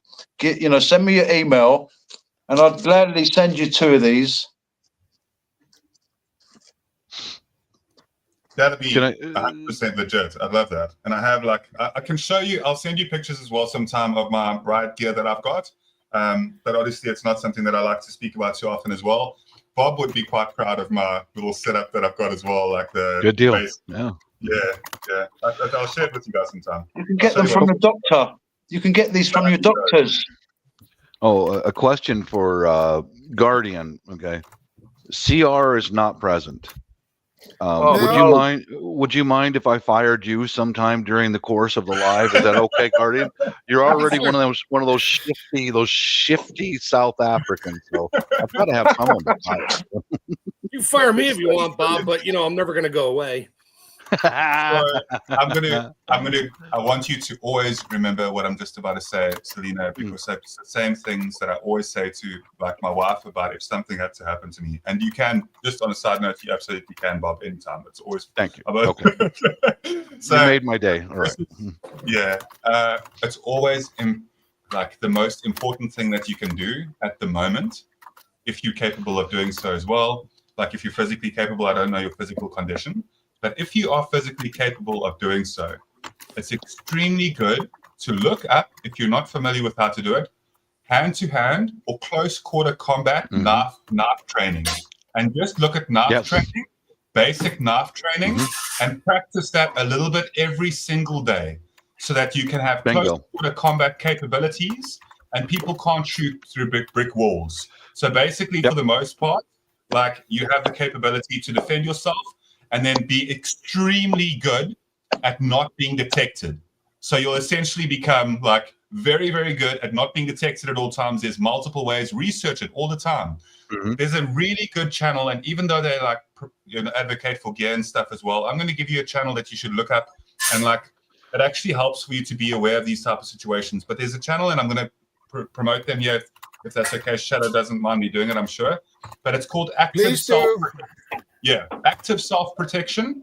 Write that down. I can even drop a link quickly for you as well. The reason why I mentioned this channel is because they consistently upload videos of situations, real-world, real-life situations from CCTV, from all different type of scenarios. And if you watch just the first part of it, you don't need to always watch the whole video. But there are so many, and what it does is it allows you to be situationally aware. It allows you to understand that those situations do happen. And if you were in that situation, how would you respond? It gets you thinking, and that's extremely important. So yeah, knife training, be extremely invisible at all times. I tell my wife and my kids as well, be invisible at all times, be extremely fast. It doesn't matter how big and strong a guy is. If you're faster than him, you'll completely ruin his day. So I'm telling you 100%. And go in there with confidence. Confidence will be 100% the defining factor between you coming out alive and between like yourself falling short. Put on the David v. Goliath mentality. Say he's already down. The giant is already down. Whatever giant it might be in front of you, the giant might be looking for food. The giant might be looking for water. The giant might be keeping warm. You got to overcome it. What was that saying, PV? Was it 3 seconds without hope? Well, yeah. It's also it's not the size of the dog in the fight; it's the size of the fight in the dog. There you go. Very good. Absolutely. Yeah. Yep, And what that's did what Bruce, it's I think Bruce Lee said strength was an illusion. I'm not advocating martial arts, but if you're into that, God bless you. But or violence and stuff like that. But we're allowed to defend ourselves. If you need to get violent, get violent. If you're specifically Yes. if you're of the feminine gender as well, of any like in general, if you have the capability where you know that somebody's going to attack you, and also once they're down, don't stop there. Like you got to be ruthless. You have to be more ruthless than they would be. You've got to be an animal, and I really mean that. I've got a good one for you, Guardian. If you know, go low. Okay. Cut low, stab hot, stab up. Yeah. If someone's Okay, coming towards you and you can see the body, also get into body language. A lot of people in the cities, they completely oblivious to what is going on. They're just walking around with a phone. Most people. I have a playlist on my channel. It's called Arnis, ARNIS. That's something that you want to look into learning, and I'll post one of the videos from that playlist in the chat here to show you how brutally and ruthlessly effective a knife can be. Arnis is a Filipino martial art that is based on stick and knife. Yeah, it's a whole playlist. AKA Eskrima. Yes, the same. Yeah. Mm-hmm. The same. I practiced that once. There we go. So the whole going low thing, and I hope that some of these things stick. So I'm going to try and put them into pinpoints just really quickly. So, and I really come from a real world experience type of situations as well. I've lived my whole life in South Africa, and I've been the victim of, at least up until this point, 9 muggings. So 6 of them successful when I was younger, unfortunately, but the last 3 I've been able to be on top of the situation entirely. So what I'm going to say is this. So it's extremely important that you just be as ruthless as possible when it comes down to defending yourself, but don't get yourself in any situation for the most part if you can. And yeah, just like 100% with the whole go low thing. Turn off lights in the evening. You know the layout of your home, and invaders don't. If you have the capability to use that to your advantage at night, absolutely do so. And not just the go low thing. If you know people are coming around the corner, and if you go low, and it's as Bob said there, go low, strike up. Strike up immediately with all the force you can, and use whatever object that's around you as well. Yep, 100%. You're right. You only get one. And a little step to the side is nice as well. So you go low, high, step to the side, nice kick up. I've also been an active patroller for the last 5 to 6 years. So when it comes down to these type of situations, I unfortunately have encountered a lot of different scenarios too. So that's why I say this is so important. So you want to be as concealed as possible. Train every day, even if it's an hour and a half, and that's all you have. An hour and a half consistently of training. And sometimes you'll miss a day or 2 or a month, whatever the case is, but get back on that wagon and consistently train. I posted a link for this video right here. This will show you how quick and deadly a knife is. I got a whole playlist of some of the training and all that for the Filipino martial arts, Arnis, Eskrima, Kali. These are 2 Dutch black belts that are over in the Philippines giving a knife demonstration. Just watch. That's a Sinawali right there. They're practicing right there. Okay, but he'll show you in a moment what he'll go step in and hit him hard, hit him with everything you've got, and cut him on the way out. Boom, boom, boom, like that. That's how you use a knife. Boom, boom, boom. Step to the side, stab him, then cut his throat. Yeah, I posted that link in the chat right there, guys. So please do take a look at it. You're absolutely right there, Guardian.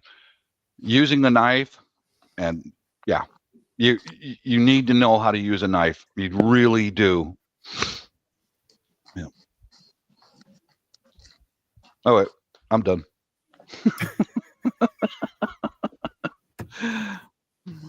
A knife is no bigger than this cat comb.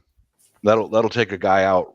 Just a small sharp knife. Doesn't matter the shape or the size, as long as it's sharp. And you got to have a fucking iron heart too. Hey, Bob. Mhm.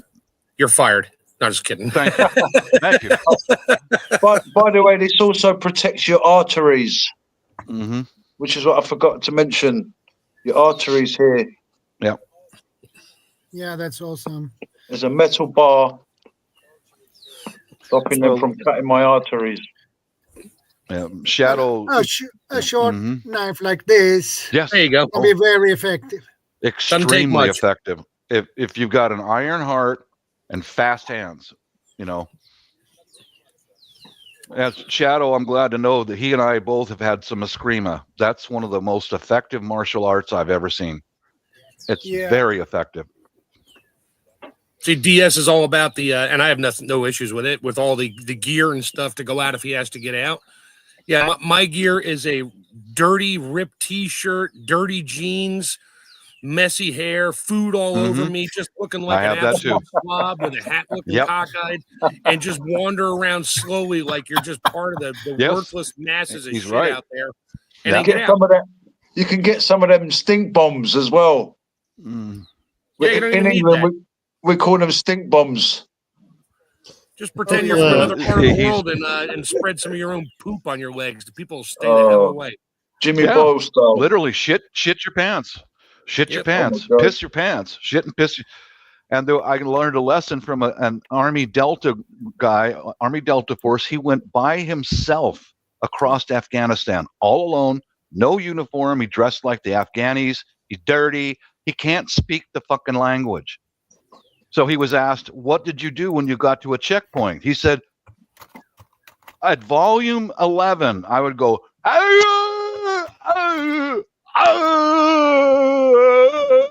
Yeah. and No, the he's a checkpoint retard. guy He's said, a retard. Let him through. right. He said, "Oh, fuck, Yeah. get this fucking guy out of here, man. Get him out of here. He smells like shit and he's screaming in my face. Get him out of here." Yeah. Or there is another way. Buy a bottle of ammonia and spray it on your clothes. Oh, yeah. Oh, Yep. that will definitely keep people away from you. Yeah. Yeah. They Or don't want to literally- touch you. You better or plug literally your own just- nose and pray you don't cry, because ammonia will, Mhm. it'll get you just as bad as it'll get everybody else, if not worse. Or what's even easier, literally piss and shit your pants. Do Okay, it. guys and girls, we're not condoning stabbing people Mm. and pooing excrement on yourself, but You want to Strassigir shit stick? in a serious situation, life or death situation, just be very careful out there, guys and girls. But in an extreme situations, there's techniques that will save your life as well. So it's all good. I've said this before, and I think one of the other shots we did, my dog's about to bark because I'm talking. But like if you're hunkering down in your own home, and there's gangs running around like robbing houses and stuff, literally open your front door, smash a couple windows, throw all kinds of trash out in the yard, empty cans, anything you can find, just trash the inside, right inside the door, and have a safe place to be in your house. So if people walk by, they're like, "Oh, we ain't going there. That one's been nailed." You Yeah. might get some Yeah. later on going, "Okay, let's see what's left." Well, guess what's left? You're what's left. Mhm. And they won't make it out Surprise. alive. And there won't be a lot of people with them. There'll just be the stragglers running around looking for any little tidbit that got missed. So, just my theory. Yep.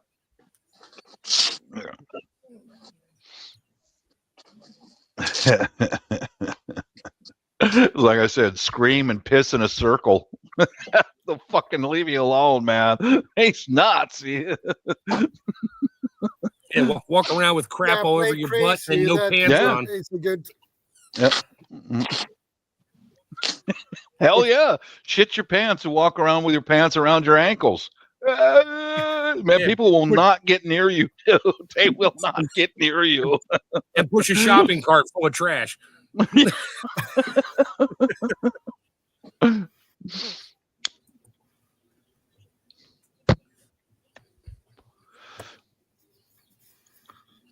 Oh, man.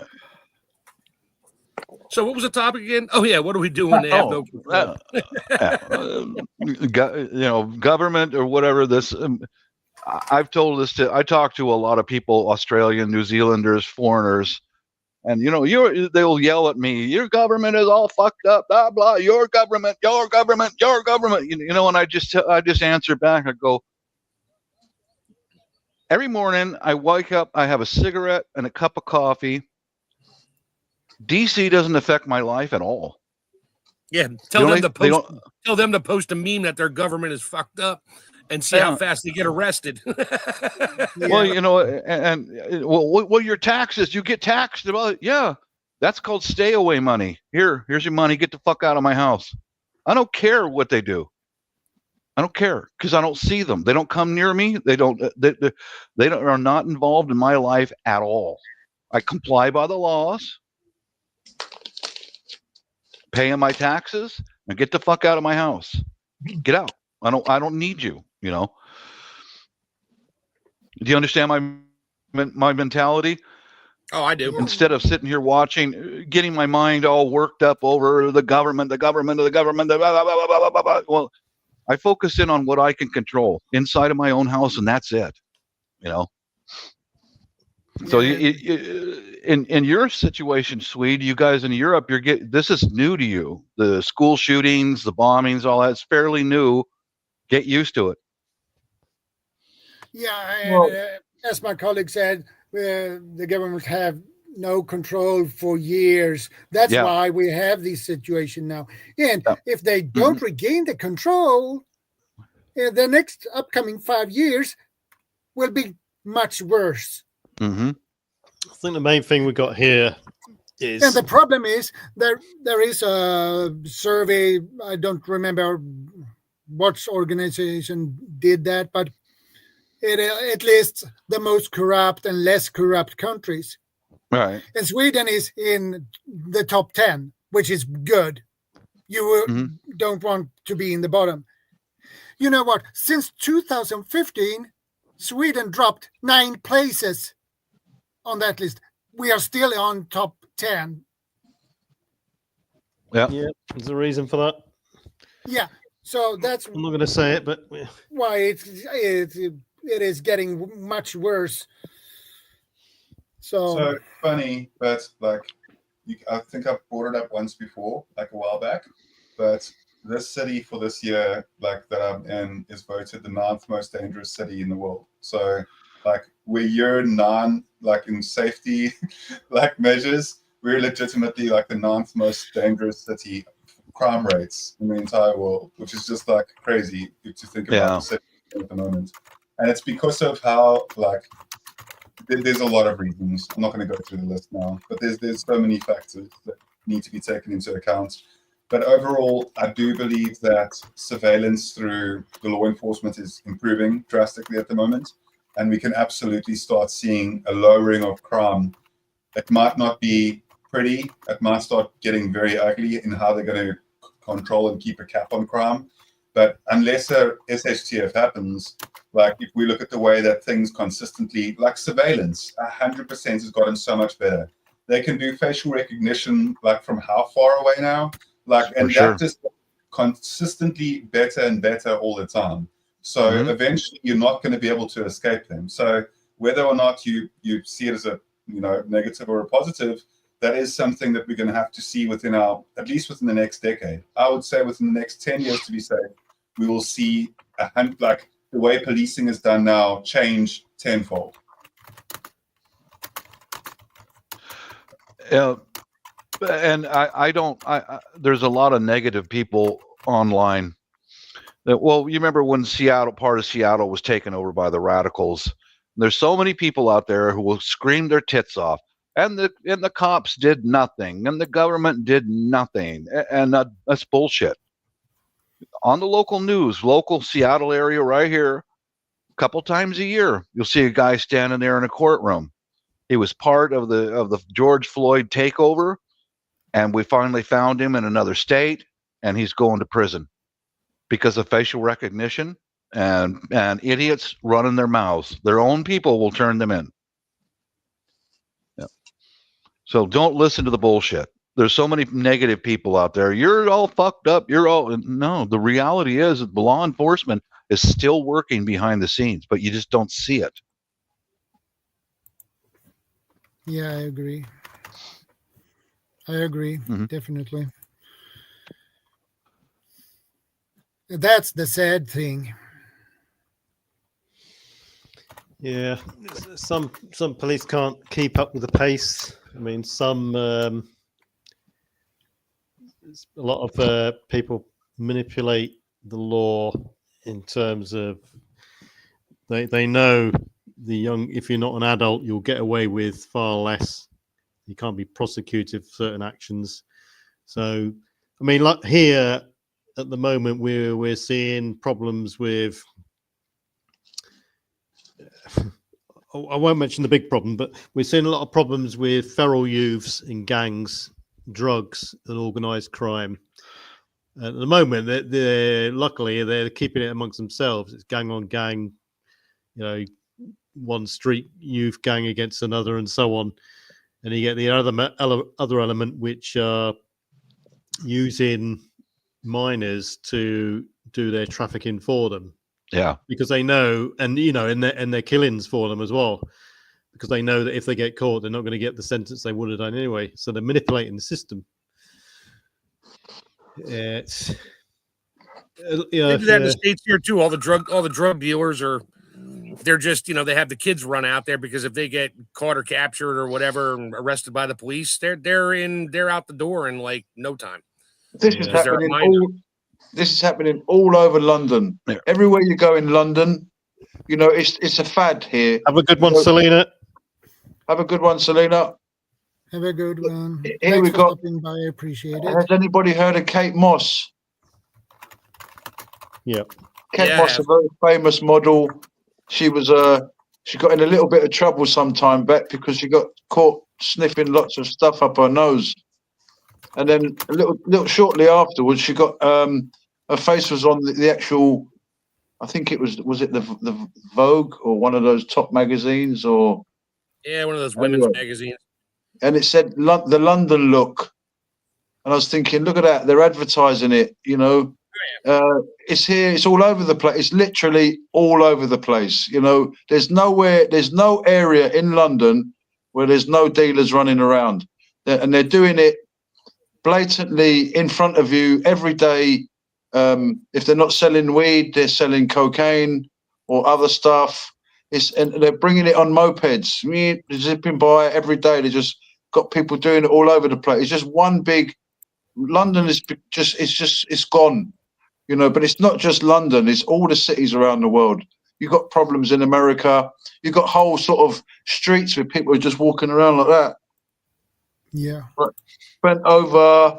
Right. Is it Philadelphia or anyway? Other countries. But anyway, there's a history of that. I mean, who got the Chinese hooked on opium? We wonder why the kids today heard cocaine. Hey man, don't talk about the best drug ever. Anunnaki, the ones that know.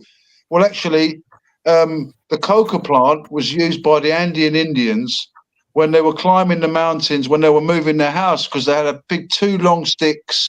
They put all their stuff on it, like their bedding, their food, the grandma, the grandson who can't walk, and they'd be walking along, going from one location to another. And when they get tired, they used to eat the coca plant, and the coca plant gave them energy.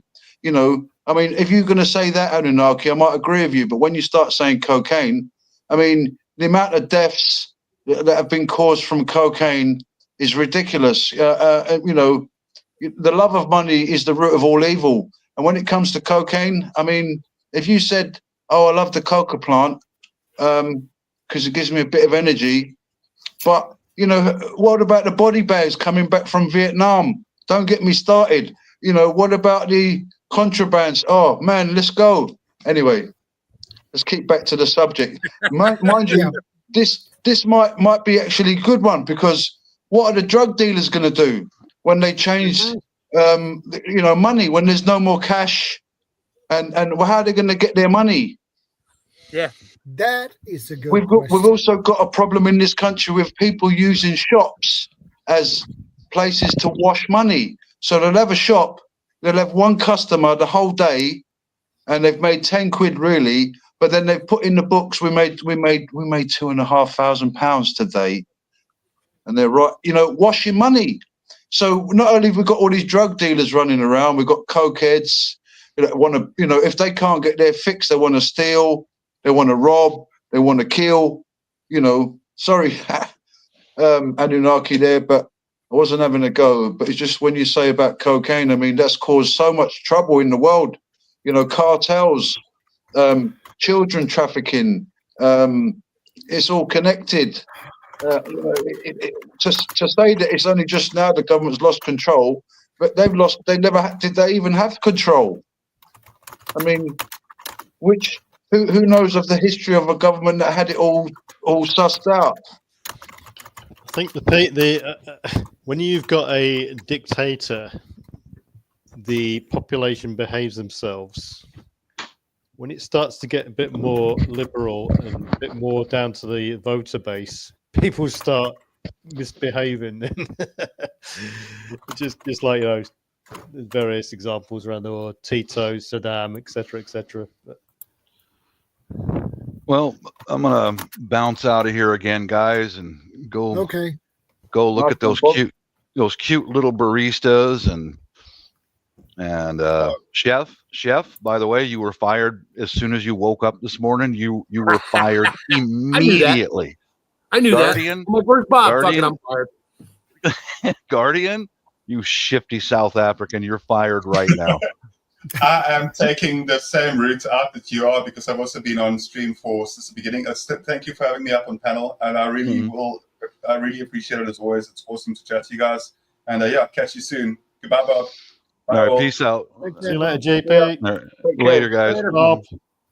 Yeah.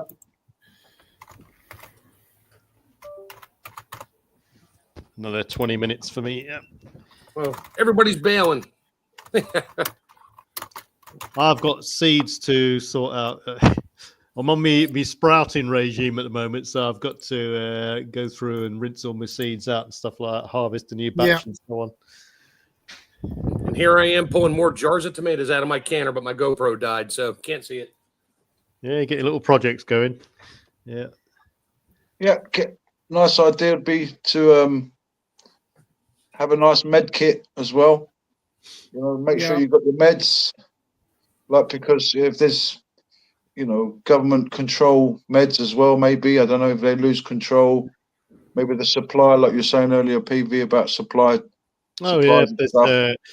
I think that, I'm not sure, but I think a lot of people don't realize how much control there is over the normal things we buy in the shops.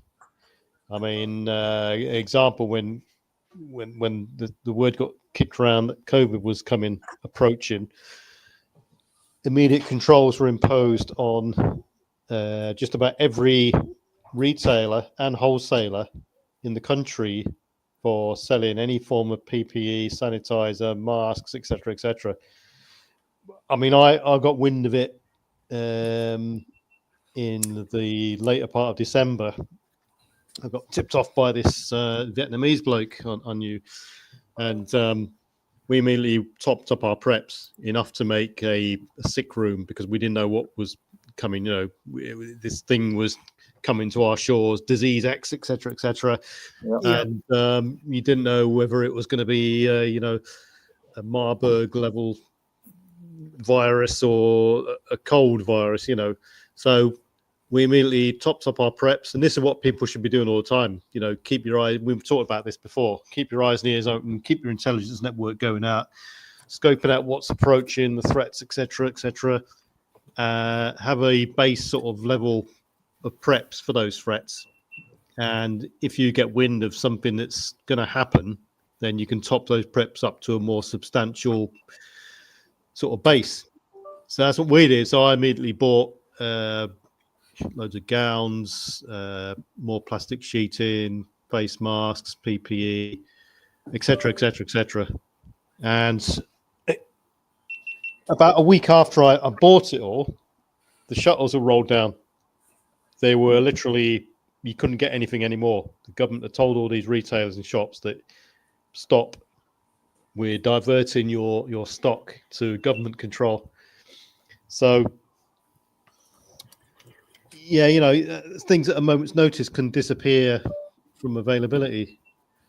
You know what, Anunnaki? You put there, people of any country should abolish two kinds: political parties, religious institutions. No, I'm not saying wipe out religion, but just the institutions that represent it. I'll give a thumbs up for that. What political parties? A lot of that is a money business anyway. They're just in it for the money and power. And I just realised my phone battery's going down. I agree with that. Yeah, CB. Hugo says there, we aren't done with pandemics. Funnily enough, this week, No, we're coming back to that. the new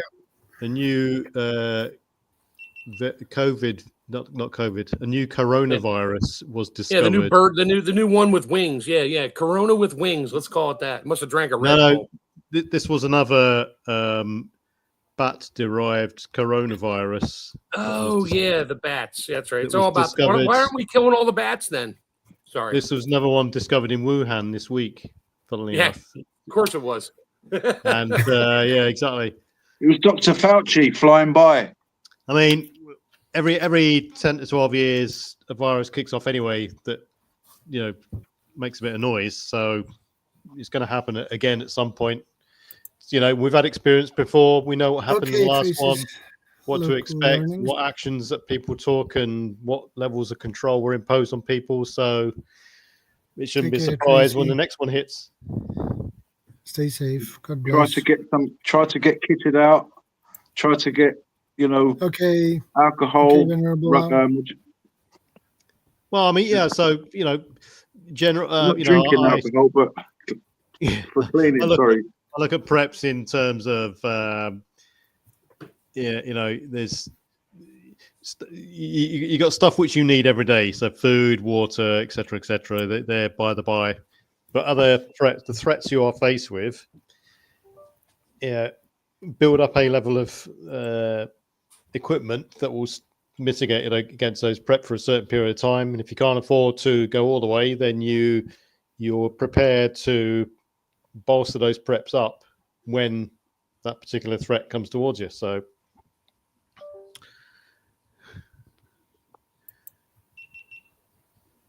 yeah, no, people didn't learn. A lot of people are stupid. People they forget. They forget. Yeah, exactly. Forget quite easily. I mean, when things begin to go back to normal, we do what we always been doing, so we don't need these anymore. And after a while, oh boy.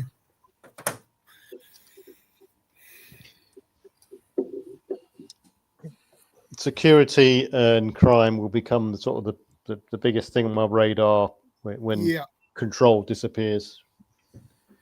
You know, a lot of people probably think it's a free ticket to do what they like.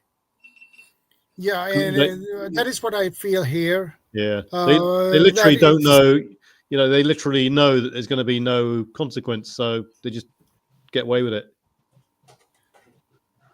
Yeah, and it doesn't go overnight. It just takes step by step. It gets worse and worse. It takes years because the government lose control. Well, totally. I mean, you've got. I think the worst scenario would be the slow creep, as you said there. Yeah. Because there's no correction, there's no corrective action being taken place. It's just slowly getting worse and worse and worse. On the other scale of things could immediately lose control tomorrow. But you know that there's going to be a big focus on resources to sort of nip it in the bud, like a riot, for instance, that will escalate into, say, a couple of weeks. They'll eventually peter off, but the slow boil that nothing's been done about, that's probably the worst scenario. It just ruins the way of life for everybody for a long, pristine period of time, you know.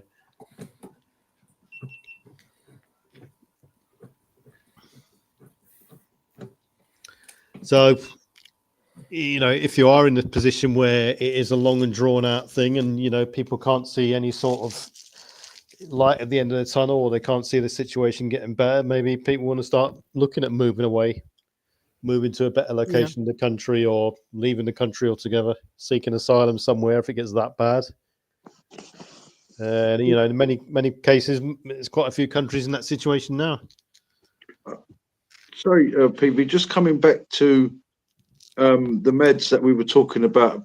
Someone was saying that we've come off that subject, but I just wanted to come back to it quickly and just talk about antibiotics.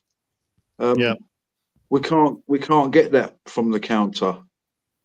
Yeah, that's the problem in Britain. I mean, the problem is antibiotics are misused and overused by quite a lot of people. They're oversubscribed, etc., and they can cause an absolute nightmare further down the line.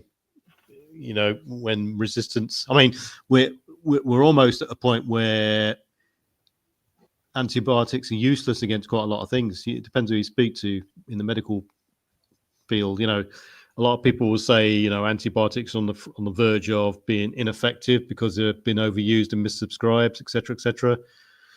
There's always new antibiotics coming online to sort of combat this sort of thing, and new treatments and treatment plans available. In UK, we haven't got access to any over-the-counter antibiotics at all because of that reason. They're controlling the issue and availability of them. I mean, if people are worried about any sort of extreme SHTF scenario, that's my caveat, then they should know where to get them in the event of, and seek them then if they need them. I'm not going to say where you can get them from, but yeah. Oh yeah, I was just wanted to add as well, if people do have any sort of medical issues and they do have prescribed drugs or prescription, to try and stock up, get ahead, because if there's control on stock, on like you said, during a situation that all of a sudden they were controlling the products, the face mask and all that kind of stuff. Yeah, I mean, it makes sense for anyone, whether they're preparing or not, to have some sort of backup medication in case there's some sort of disruption. So you gradually sort of try and build up a stockpile. Although in some cases now, you're prescribed just what you need, and you're not given many opportunity to build up a buffer and build up a little stockpile. So it's probably getting harder and harder these days because of accounting purposes and stuff. I wouldn't personally get anything online because you just don't know what you're getting. It's just that's a bit silly, really, because there could be anything in there. But yeah, well, people could explain to their doctor, you were interested in having an extra week or 2 weeks because you're going on a holiday, for instance. You can build up a little stockpile that way. But you're going on a lot of holidays, Mr. X, But well, if you can make that buffer zone longer and longer, then all the well and good. Because if there's any disruption, I mean, we're saying about lost control. It could be a load of shops that have been looted or raided, or a riot might have broken out, or unrest, and a lot of shops, been raided and stuff like that. Where you get your medication from, the pharmacy and so on, they might not have any anymore. So it makes sense to build up a stockpile, definitely. Yeah. But also, scope out alternative remedies in case you haven't got access to them anymore. I mean, in many circumstances, if you are on prescription medication, the alternative isn't going to be good anyway. So it's in your best interest to have, a stockpile going and just cycle through it. But yeah, can you imagine going from one critical piece of medication to some sort of homeopathic remedy? It's just not going to happen. You're going to quickly succumb to your condition's going to get worse. Yeah. Yeah. You need to know exactly what you're doing, Insulin, or otherwise, yep. stay Insulin's a away big one. from it. Medication, even antidepressants and stuff like that. I was going to say I'm at 2% on my phone now. If I cut off, it's because I did put it back on charge, but it's so slow charging up. So if I cut off, it's because I'm at 2%. But yeah, 2%. Yep. But like you said, you need a speed charger. The real. Sorry? You need a speed charger. I got this one here. C3. And I plugged it in, one of the power chargers, but it wasn't. I used it up. I forgot that I forgot to recharge. Oh, actually. If you go offline now, it's because Bob fired you from afar. Oh my God. I'm getting fired now. Remotely fired. No, but I'm prepared. I've got one of these. It's a jump starter, portable charger. Get it plugged in. Yeah, Hugo says there, don't knock medical herbs, learn how to use and make them. Yeah, what I was indicating that is critical medications such as insulin, for instance. Yeah. Which is, near enough impossible for the average person to replicate. Oh, yeah. It is. I'm not sure. I don't need insulin or anything like that. I don't know how feasible it is to, develop some sort of little buffer zone or stockpile. So that sort of thing can be very difficult. Yeah, and the problem with insulin is you need to keep it cold. Yeah, exactly. Yeah. Yeah. Yeah. And that can be a problem. Yeah, I mean, if there is no control, there he is. Look, he's got his jump starter power bank on 1%. It just showed 1%. So let's see if it's going to keep me online. Depends what it's like any solar panel sort of portable solar panel. It all, at the end of the day, it all comes down to the output of that USB socket. Is it a 2.4 amp socket, 1.2 amp socket? Are you impressed, CJ? Let's see if CJ's impressed with the show. He's fired himself.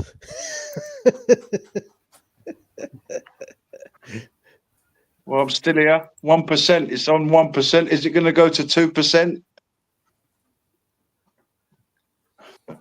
They're good things to have, actually. Those power banks. I've got those jump starters. I've got one similar. Yeah. I did an experiment with mine. So I'm always experimenting with my kit to see what alternate uses I can use with it. I can power one of my ham radios with it for over 4 hours, and it's very effective with that. Yeah, it is. Jumpstart your car with it. Use it as a torch. Use it to power other USB devices and so on.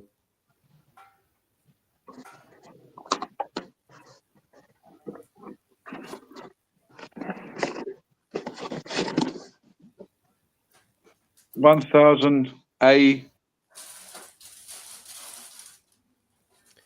So Anunnaki the One says why people can't access medical data.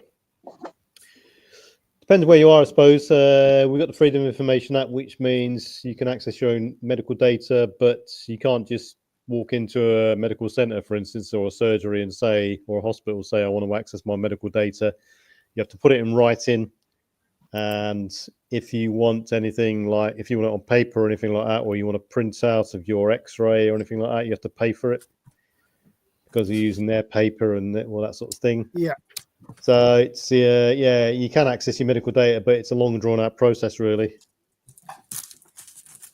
That's not what I meant. Okay. I think there's a conversation going on with someone in the chat, but anyway, if you're on medication, make sure you've got a sort of little stockpile to build up, or have the means to find it, or have alternate methods to keep yourself alive and not deteriorate in the event of. These are sorts of things which I think it's basics really. If you are, it's like going to the pharmacy and the pharmacy not having your medication because they've run out or something, or it's on order, or the doctor's screwed it up or something like that. If you're on any sort of medication, it should be your number one priority to make sure you've got that medication and it's ticking over and you're building up a little stockpile, because we know how tenuous thing is. A couple of even the supply chain with goods. A couple of years ago, there was a big cargo ship that got stuck in the Suez Canal. Massive disruptions. Most of our medication comes from India and China. Yeah. There is a lot of medications come from, we make ourselves in UK, but depends what you're on, I suppose. Did you mention depressants earlier on? Yeah, so if someone's on antidepressants now and all of a sudden they stop, that's a problem. In a stressful situation, with no good sort of forward-looking outcome, it's not going to go down too well. I'd say stay well away from those. Side effects on those things. I'd stay well away from those things. Those antidepressants are terrible. Yeah, people these days look like zombies, just like with their hands all stiff, put on weight. People these days are so highly strung these days anyway that. Yeah, the problem is with some of these meds that you need a prescription for, you can't just go to the doctor and say, "Hey, can you give me an extra 6 months of this so I can stockpile it?" They'll be like, "No, you get your 30 days worth. That's it, and you're not getting a refill until 30 days is up." Yeah. Someone put in the chat there that in Canada you can go to one of those machines to get cocaine and heroin. Is that true? What you mean, MDMA type, or? No, you can get painkillers over the counter over there. No, but someone put in the chat that in Canada you can go. There's a vending machine. You can buy, or is that just a sort of joke, or is that just like saying it's so easily available? It's like getting it from a vending machine. Probably, but you can. That was a thing back in the 80s. Hey, let's go to Canada. We can pick up a couple hundred doses of codeine or Tylenol 3 with codeine. It's over the counter. You can just go up there and buy it and bring it back. They were doing that back in the 80s. They stopped it, but I think you can still buy it over the counter. It doesn't take much of a prescription anymore up there. Down here, forget it. Not that I want that stuff at all, but yeah. Well, we can get paracetamol over the counter, no problems. Aspirin over the counter, or acetaminophen. But any sort of codeine based stuff is prescription. Oh, you can't get I forget the name of it. It's one of the allergy meds. You can't buy that anymore without ID, and they'll only sell you like 2 because they're using that to make some other nasty drug. Right. Yeah. So basically, mankind hasn't learned anything. Nah. Why would we?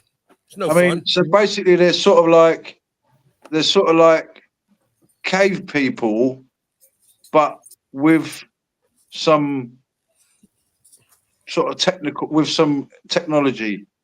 Yeah, they showed us how to make a wheel 20 years ago, and we made the wheel, but then we forgot how to make it because we just made so many and started using it. Everything's rolling around until the wheels start breaking. Everybody's like, how do I make a wheel? I don't know. We literally, the planet, they made a joke about this film where the whole planet was like dumb, like literally really dumb. And I saw this film, I can't remember the name of it, but it was really like, and to the elites and these big, the top people, when they say that, they see the little people as being vague, as being sort of vulgar, as being like animals, like cattle. It's like, well, are we a reflection of them, or are they a reflect, or is it the other way around? Are we a reflection of them, or are they a reflection of us? Is our government a reflection of the people that we have allowed the government to just do what they want, or these people that are supposed to be doing the administration, we call it parties. I mean, if you got someone coming in to do a job for you, you don't, all right, you might go to different companies and say, but you get one company coming in, you don't get two companies coming to do your house up, and then you vote which one you think's done a better job and they should continue doing your house up. And I think before, in years gone by, politicians were normal people who stood up, who got voted for by the people. They did their stint and then buggered off. These days, the career politicians, they want to cling on. That's exactly it. They're there for the money, the lifetime benefits, and all the other corruption crap that goes with it. And then they stick around for 50 years. Biden, like one of those politicians in America who had a $200,000 salary, and now they're multimillionaires. Yep. Pelosi how did and all you make them. $20 million off of a $200,000 salary in 10 years? AOC went from being a bartender, supposedly, even though her family is rich, but that's besides the point. She went from being a bartender to Congress to bitching about how much she needs more money because her apartment in DC was too expensive. And now she's got like $30 million in the bank. Wait, where'd that come from on $178,000 a year salary? Obama. What about Obama? He's worth 70 million now. He came when he came in as president. He wasn't worth anything. $1.5 million. Yep. Because he was a governor, and then now he's worth 70 million. And what about Tony Blair? Tony Blair, the Clintons coming out now.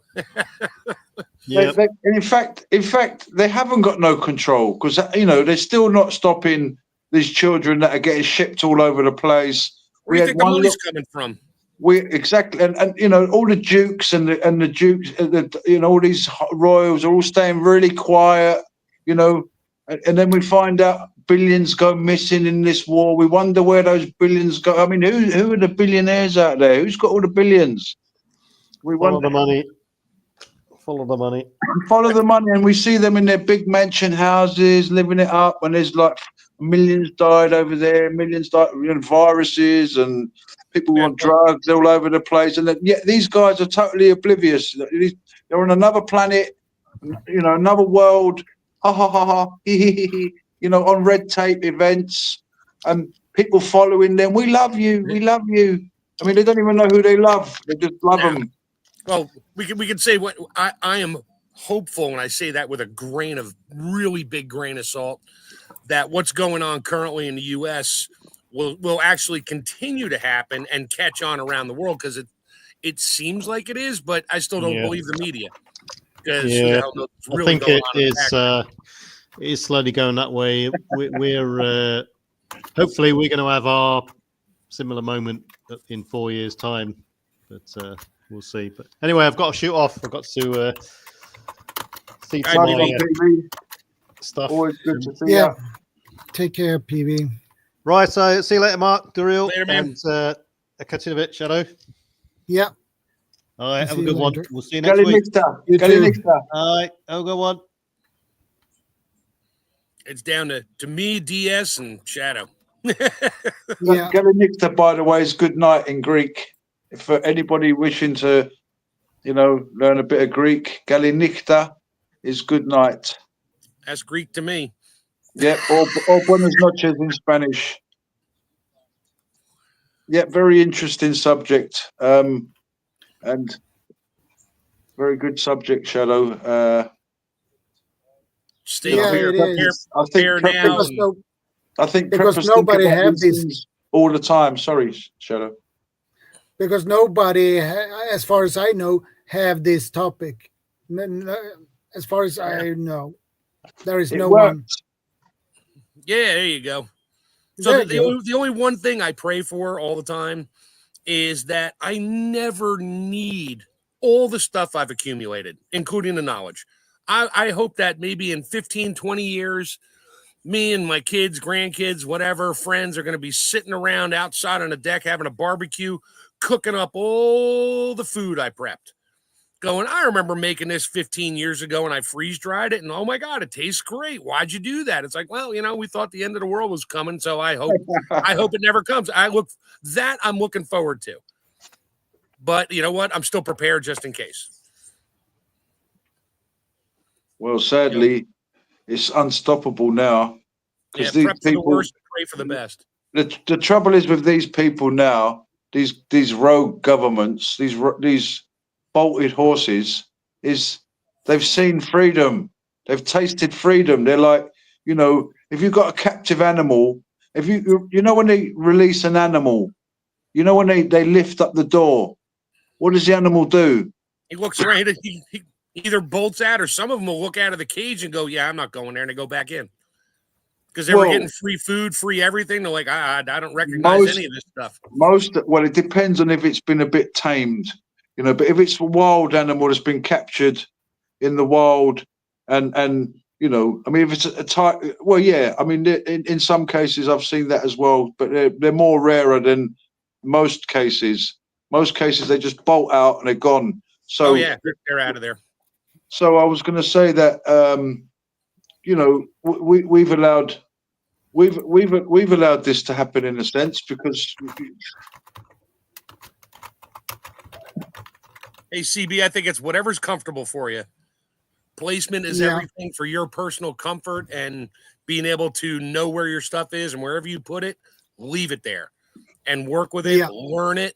That way you could, it's second nature. You don't even have to think. Your hand has the memory of where things are. I'll just go with that. Yeah. I would say I have seen people have their pew-pews on the right, if they are right-handed, and they have their IFAK on their left side. I have seen that. Not wearing it's the most comfortable thing, totally. But practice with whatever you set up, and if your practice gets out of control and you want something somewhere else, move it, but then leave it there. Don't keep moving stuff around, because then when you, at the last minute, when your body memory needs to grab something, you're not grabbing your mace instead of your pew-pew.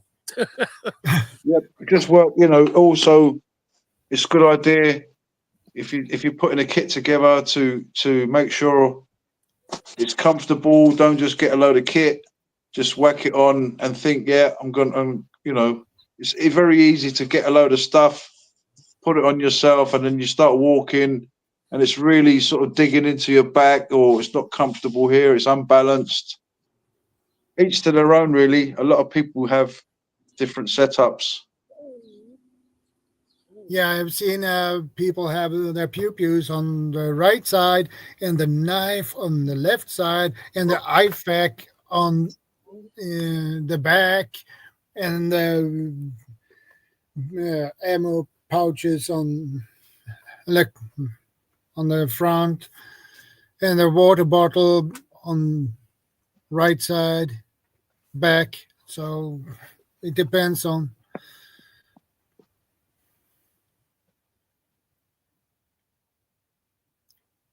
It's personal preferences on how you want to how you put your stuff.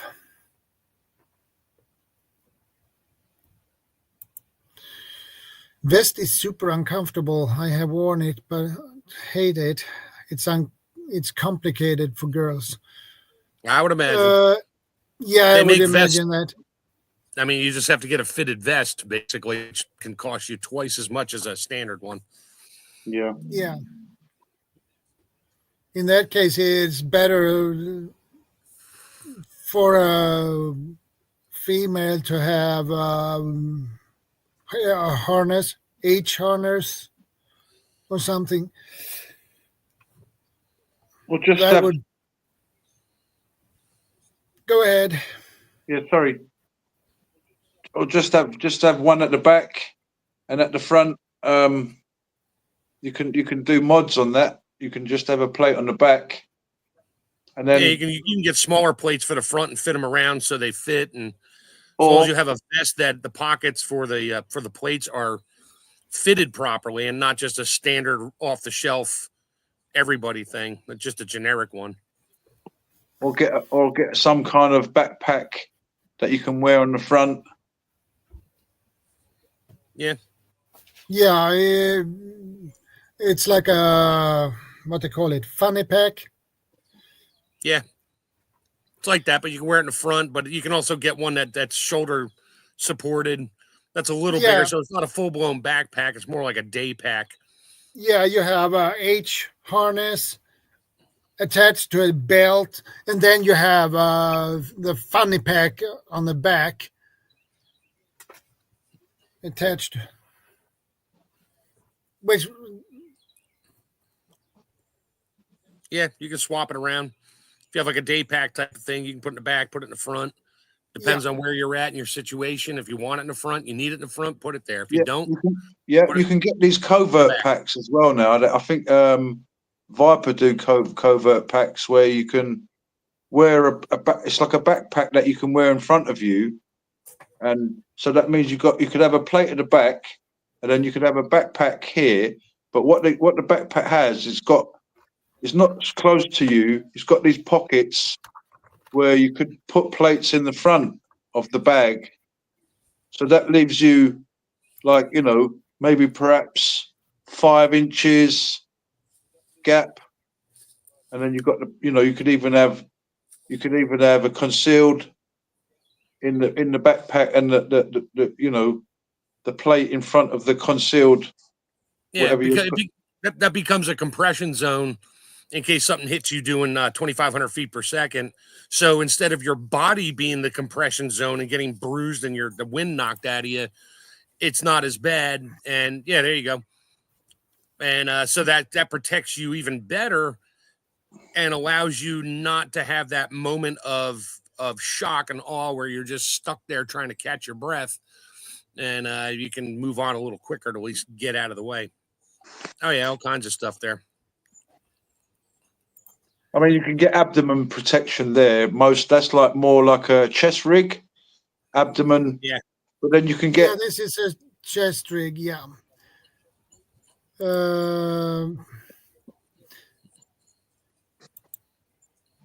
You have something like this. This is a H harness. And you can have your 2 pouches there, and you can attach on the sides probably. If you have a gun belt, a wider, you can attach more.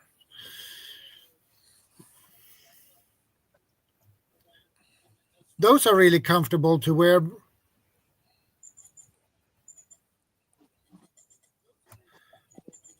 And these are also modular, so that is really nice. It looks like it's got Velcro or buckles on everything. You can strap on pouches everywhere. Like this. It's still not by the chest bit. Yeah, he's probably wearing something underneath. You can sort of see he's got the shoulder pads underneath the vest. But for a woman, yeah, something a little higher up and something where you can put plates in it, individual plates, small ones. Yeah, probably. Is there any chance that you could look up a Viper covert pack? Please, Shadow. Was it Viper covert pack? VIPER covert. Viper covert backpack. I think you need a space in there. VIPER space. Yeah. Covert. Yeah, space. Hold on. Go back to Viper. Just Viper. And then space. Yeah, covert. COVERT. Backpack. There it is. It's the top one.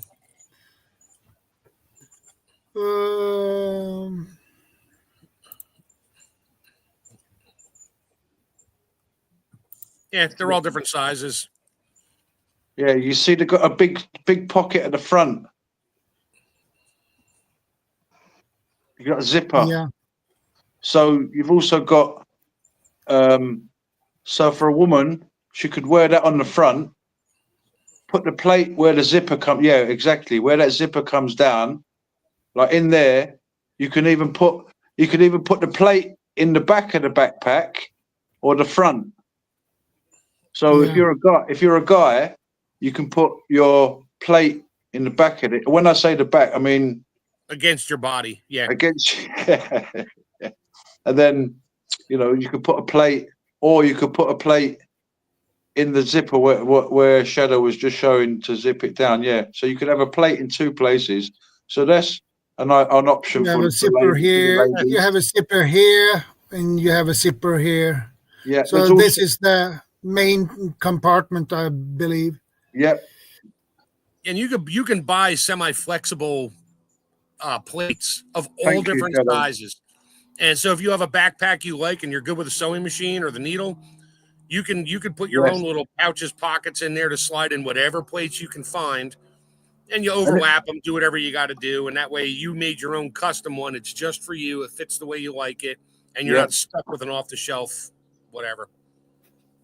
And then also, that's a cheaper range. The Viper do a cheaper range, but there's also 511. I believe they do a covert pack, and also Maxpedition do a covert pack. And like you're saying as well, you could you could make your own, really, if you find a. But it's always good to get one that's at least a pack that's at least 500D denier, or 1,000 would be better, but.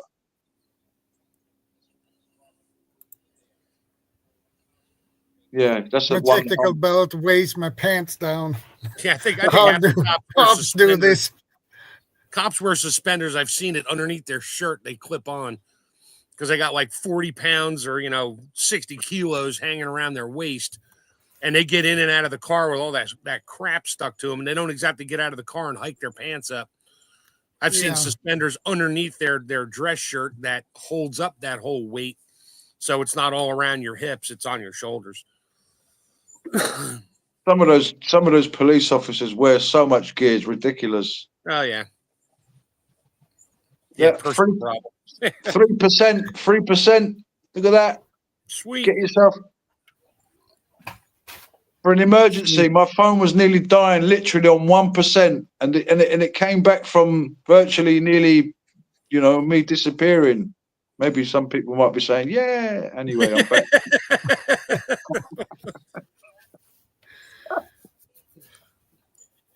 Yeah.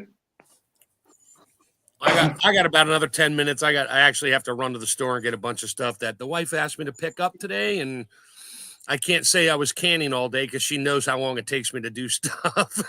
That is like a serious question. What to do when government have no control? This reminds me. How about this one, right, Shadow? I'll make you laugh. Yeah, Moses coming down from the mountains. And he sees the government have lost control, no control. Yeah, he threw God at him, literally. Well, I mean, he had the 10 Commandments. I mean, I'm actually a believer. I'm a follower of Jesus, but I'm just saying that the government that he left there in control of the people had lost control. They're idol worshipping. They got the golden calf. They're partying. Oh, I remember that part. All they know is like, wow, we was in Egypt, and they forgot that they got brought out into the wilderness, and it's like us lot, going back to the old ways, like we're freed from the system, and then someone's saying, how about we make a nuclear bomb in the future? No, shut that person up, like,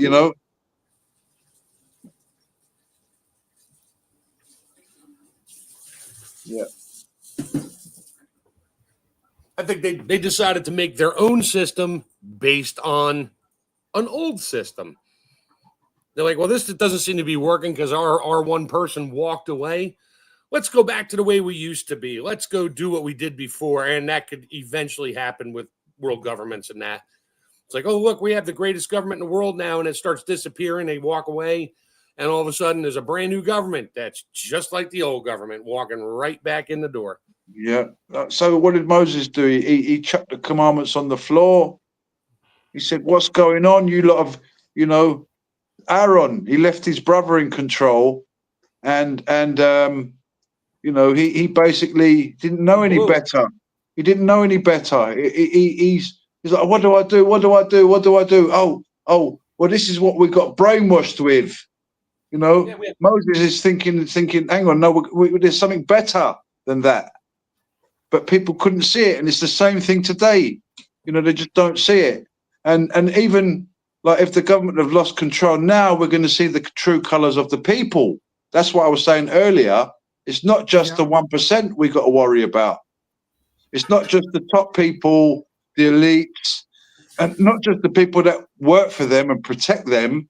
There's also the people outside that are like, they've got shopping lists. What am I going to do when looting season comes in? Where am I going first? You know, there's people with, I'm going to go to that shop first, quickly run round to that shop. I need a shirt in that one. They're planning looting. I mean, we do it sometimes in a way. I mean, I've had these, you know, where I've seen the film Will Smith as I Am Legend. Like, okay, there's no people around.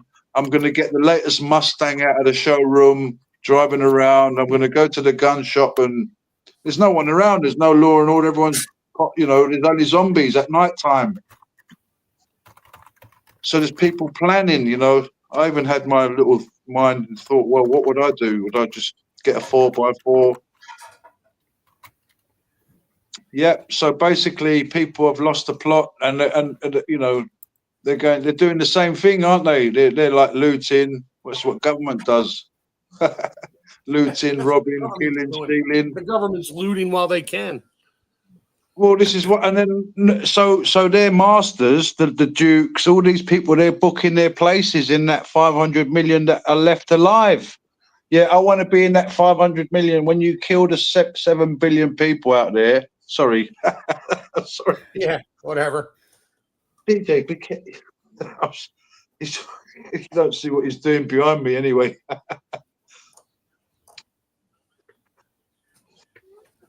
He was jumping up. Yeah.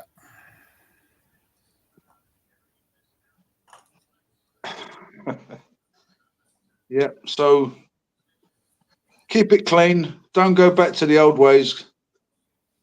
And that's why they say you learn from your mistakes. Understand what the mistake was and learn from it.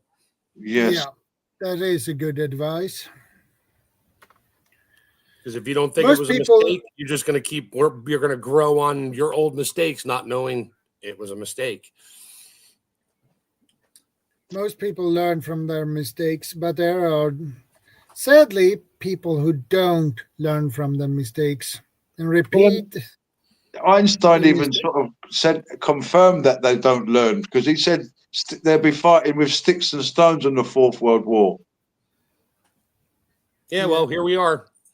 Yeah, but what I'm saying is, though, they still haven't learned. They've just, you know, now it's the fourth. They were going to start another world war with sticks and stones. What's wrong with them? You just killed it, nearly obliterated each other. Now what's left of you? We're going to start killing each other with sticks and stones. It's like, okay. Yeah, because they all have every group of whatever's left is going to have their own belief system that should be the standard and the only belief system. And you're going to believe me, or I'm going to get rid of you. So sticks and stones, sure, and whatever's left. Do you know what? I'm tempted to say certain things. Yeah, don't. Many people wouldn't like to hear, but someone said it in the Hey, Bushcraft family, good to see you. I think it was Anunnaki about getting rid of certain places. I mean, if I could, I'd nuke certain. Yeah. We know. All right, sorry. I know. Not people. No, hang on. No, I know. All right. A particular geographic location. Gotcha. Yep. No, we got it. And then we got to keep clear of that one. Not for me, for Jaron and all the other AI that's listening out there. We really got to keep off of that one. We can talk about it after the fact if you want to hang out. Well, I'm going to leave here in about 5 minutes. I might be back in time because you're going to go for another like 2 hours, right? No, I'm going to get off in about 5 minutes. It's 10 o'clock. What time's it with you, Shadow? My time is 10:55 p.m. Yeah, I'm at 4:55 p.m. here, so I got to start cooking dinner for the wife when she gets home. what I meant is more to do with breaking down idols, Chef. I never meant it in a to specific country. No. I don't take offense. I don't take offense to it at all. I'm on the page. I just don't want to read the book. It's just idolatry, you know. It's just because what happened with Moses, the ground opened up. You know, who's on my side? Who's with us? Who's against us? And I'm thinking, well, you know, is there a future event where the ground opens up and takes loads of people who have chosen to carry on with these old ways? There's another story with one of the Ananias who lied to St. Peter. You know, when they were sort of the new church was being built, the people were selling all their stuff and handing it to the disciples and saying, "This, we've sold our house." But there's one case where someone held back some, and they didn't sort of, you know, say the exact amount. Maybe they made 150,000 for their house. They sold it for, and they only brought 125,000 to the disciple. I'm just sort of, this is not the exact story, but and then St. Peter said, "Why are you lying? You know, you sold it for that much, and you're telling us, you know." So people hold back for themselves.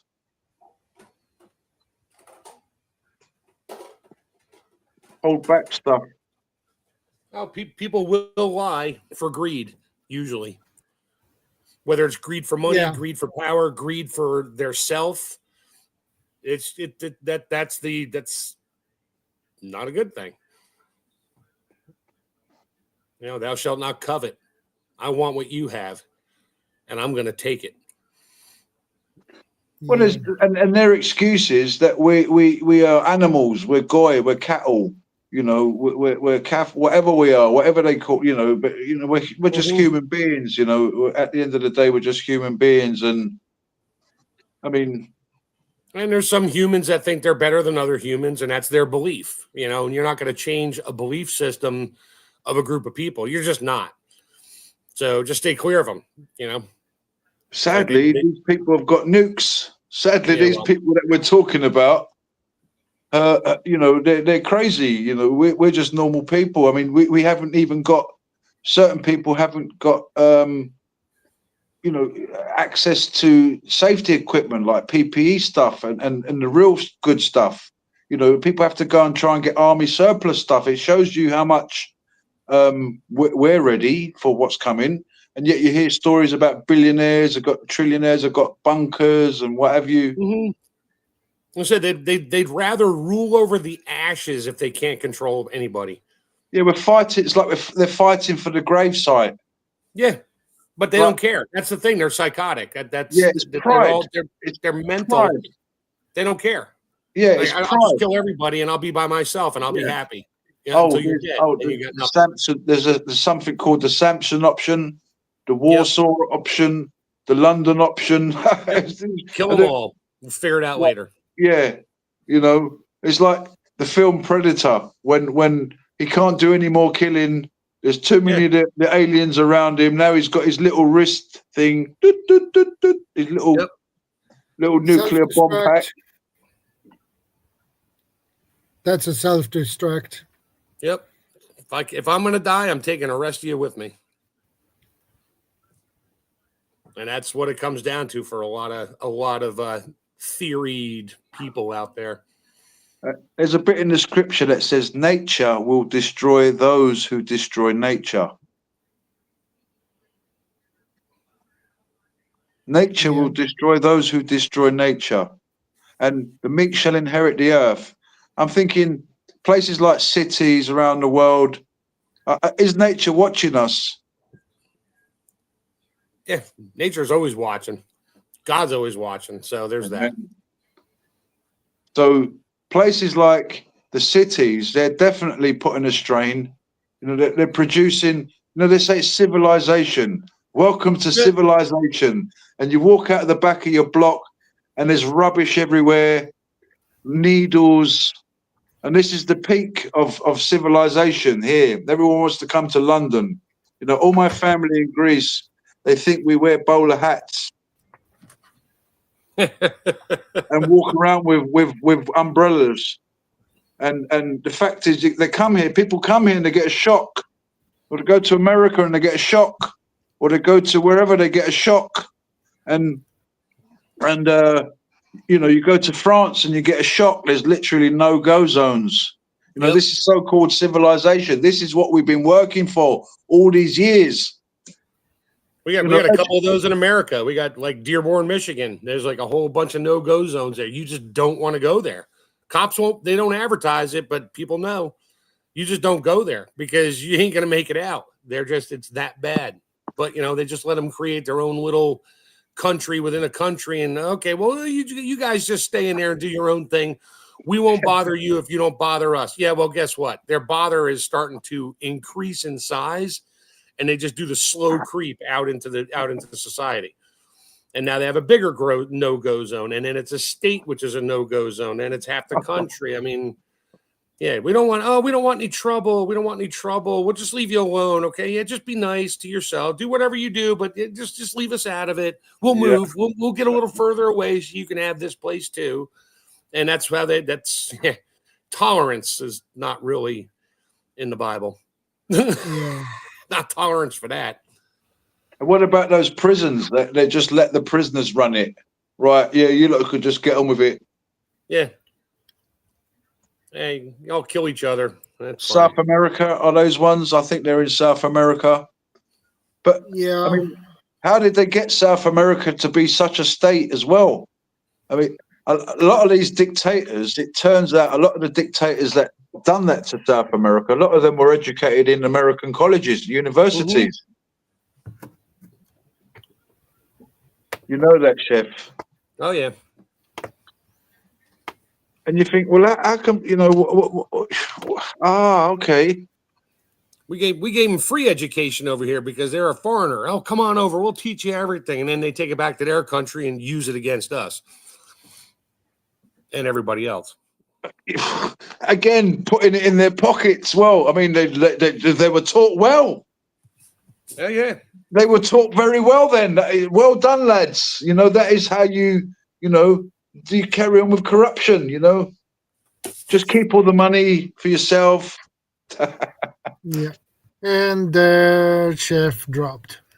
Oh. Yeah, he said he should go anyway, so. Is it something I said? Nope. He had some errands to do. Okay, Shadow, it's getting late. Well, What time is it where you are? Unexpected thumb on the corner of my touchscreen. Oh, he's back. It's good to see you back. I thought I said something wrong. I thought, what did I say wrong? I don't do that. I just tell you flat out, you're wrong. I'm out of here. No, I'm just kidding. You're fired. You're fired. See ya. That's Bob. That's Bob. He always says, "You're fired." Yeah, we're living in some crazy times, and it's not going to get better. I'm in the kitchen. I agree. People are saying, it's going to get back to normal. There ain't going to be no back to normal. It's not got back to normal. How many businesses have been trashed when COVID came? Small businesses, all over the place, not just here in the UK, Europe, America, worldwide. Small businesses was smashed completely to bits. And who benefited? The big companies. More people were going to Amazon, eBay, ordering online. Lots of shops were closing. And, they're saying there's chances, there's people, there's American dream, the British dream, or wherever. You can just pay your taxes, save up. You can't save up in this environment right now. Nope. I mean, I've got a friend who wanted to join the police force. And then she said, no, I don't want to do that now. And because, some of the police in the UK were going to food banks. Nurses going to food banks. I mean, they haven't got their priorities right. At the moment, the governments. We got about 500,000 ex-government employees that are going to be going to food banks here shortly. Wow. They just fired a lot of them. And I mean, not for nothing. I mean, some of them may have been, they thought they were doing a good job or a job, but most of the environments that they canceled were not doing a good job at all. They just hired people. And I feel bad for the people that at the bottom that didn't know. I don't feel bad for the ones at the top that knew exactly what was going on and now they're unemployed. And Yeah. I just got one word to say to them, just like when he fired all the pipeline workers and canceled the Keystone Pipeline when Biden took off. Yeah. It's like, hey, learn how to code. There you go. That's what he told 50,000 pipeline workers to do when he canceled the XL pipeline. Just learn how to code. Everybody's doing computers. So, but they don't want to hear that because, orange man bad. Well, it's designed like Anunnaki's put there. UK is falling apart from inside. Well, cool. It's designed. If you look back at history, these people, they're like eternal gypsies. Like, what do I mean? Well, wherever they go, they make a mess, and they leave a massive mess behind. Now, this pattern, pillage and move on. That's all they do. They pillage and it's move coming on. out. Yes, it's coming out in our government. The mentality of these bloodsuckers, which I won't go into now, but you all know. These parasites, and some of them even make jokes that when they come back, they would like to be a parasite. Some of you might know who I'm talking about. But trouble is they are the parasites, because exactly what they do, yes, they go to a place, trash it, use it up, use up the resources, take in all the money, put it in their little kitty banks all around the planet, wherever they got it hidden, stashes, offshore accounts. Yeah. Etc. There was a guy on XM radio, I think Wilcow or something. He said, you can't bring there here without here becoming there. And that's what they do. They say they're leaving a really bad environment. What do? They bring their bad environment here, make it here, and now it's like, oh, it's a crappy environment. Well, yeah, you brought it here because you didn't want to, I don't want to say conform, but you didn't want to better yourself. I mean, really? So you just turn this place into a crap hole. Hey, so CB hopped on because she had a question. Let's let her roll. Yeah, see, that was Roger that. Sorry, as soon as I came up, the dog needs to go out. CB. That's the way it goes, right? Yeah, my question is I got two belts here, two tactical belts. And one of them has more like Molly type things on it. It's got like these little Molly sections all the way down it, and the other one's just a smooth belt. I like the one with the Molly on it, but it also has on the inside of the belt, it's got one long strip, like almost two belts, and the one on the inside is just Velcro. What's the one on the inside? If it's Velcro, is the Velcro facing your clothing? Well, I don't know. I've already taken it off, but I think like when you put it on, I think it's Velcro on one side. It's probably the soft Velcro, the loop part, not the hook part, because the hook part against your body would be very uncomfortable. I mean, that's for one whole side is okay on the belt. That's got the Molly part on it, right? Yeah. That's got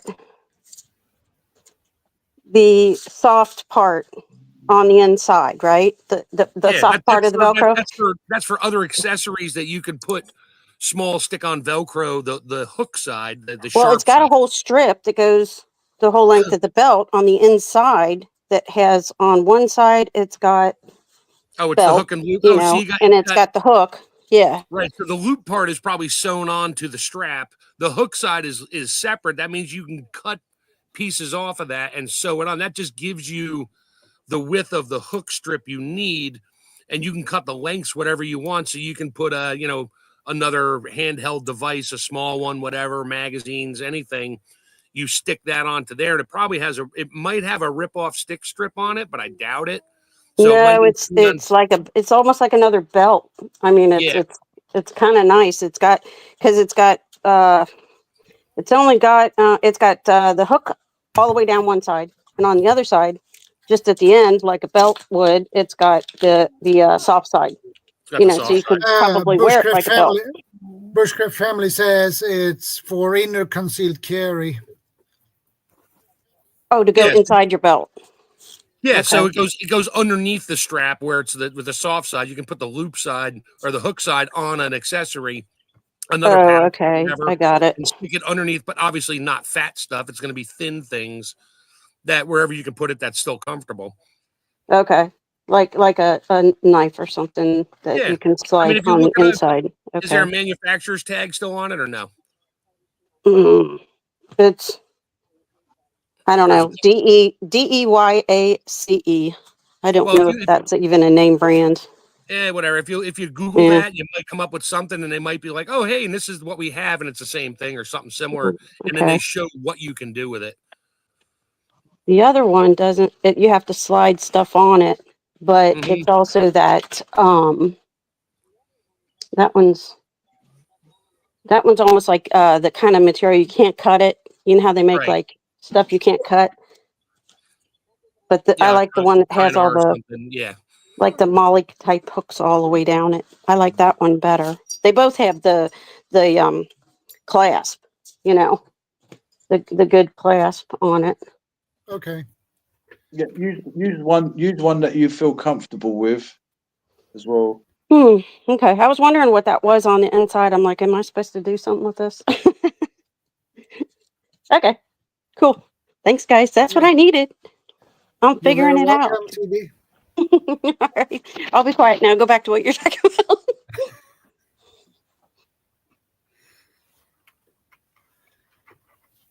It's all right. You can stay on CB. I'm gonna bail.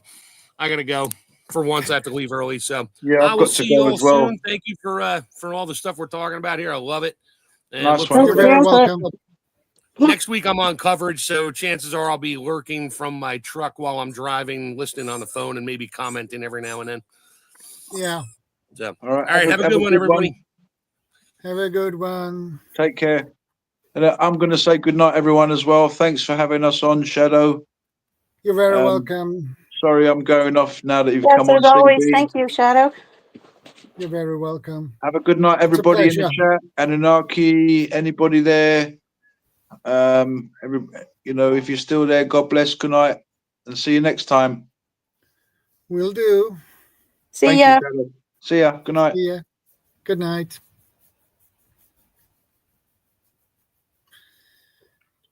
Well,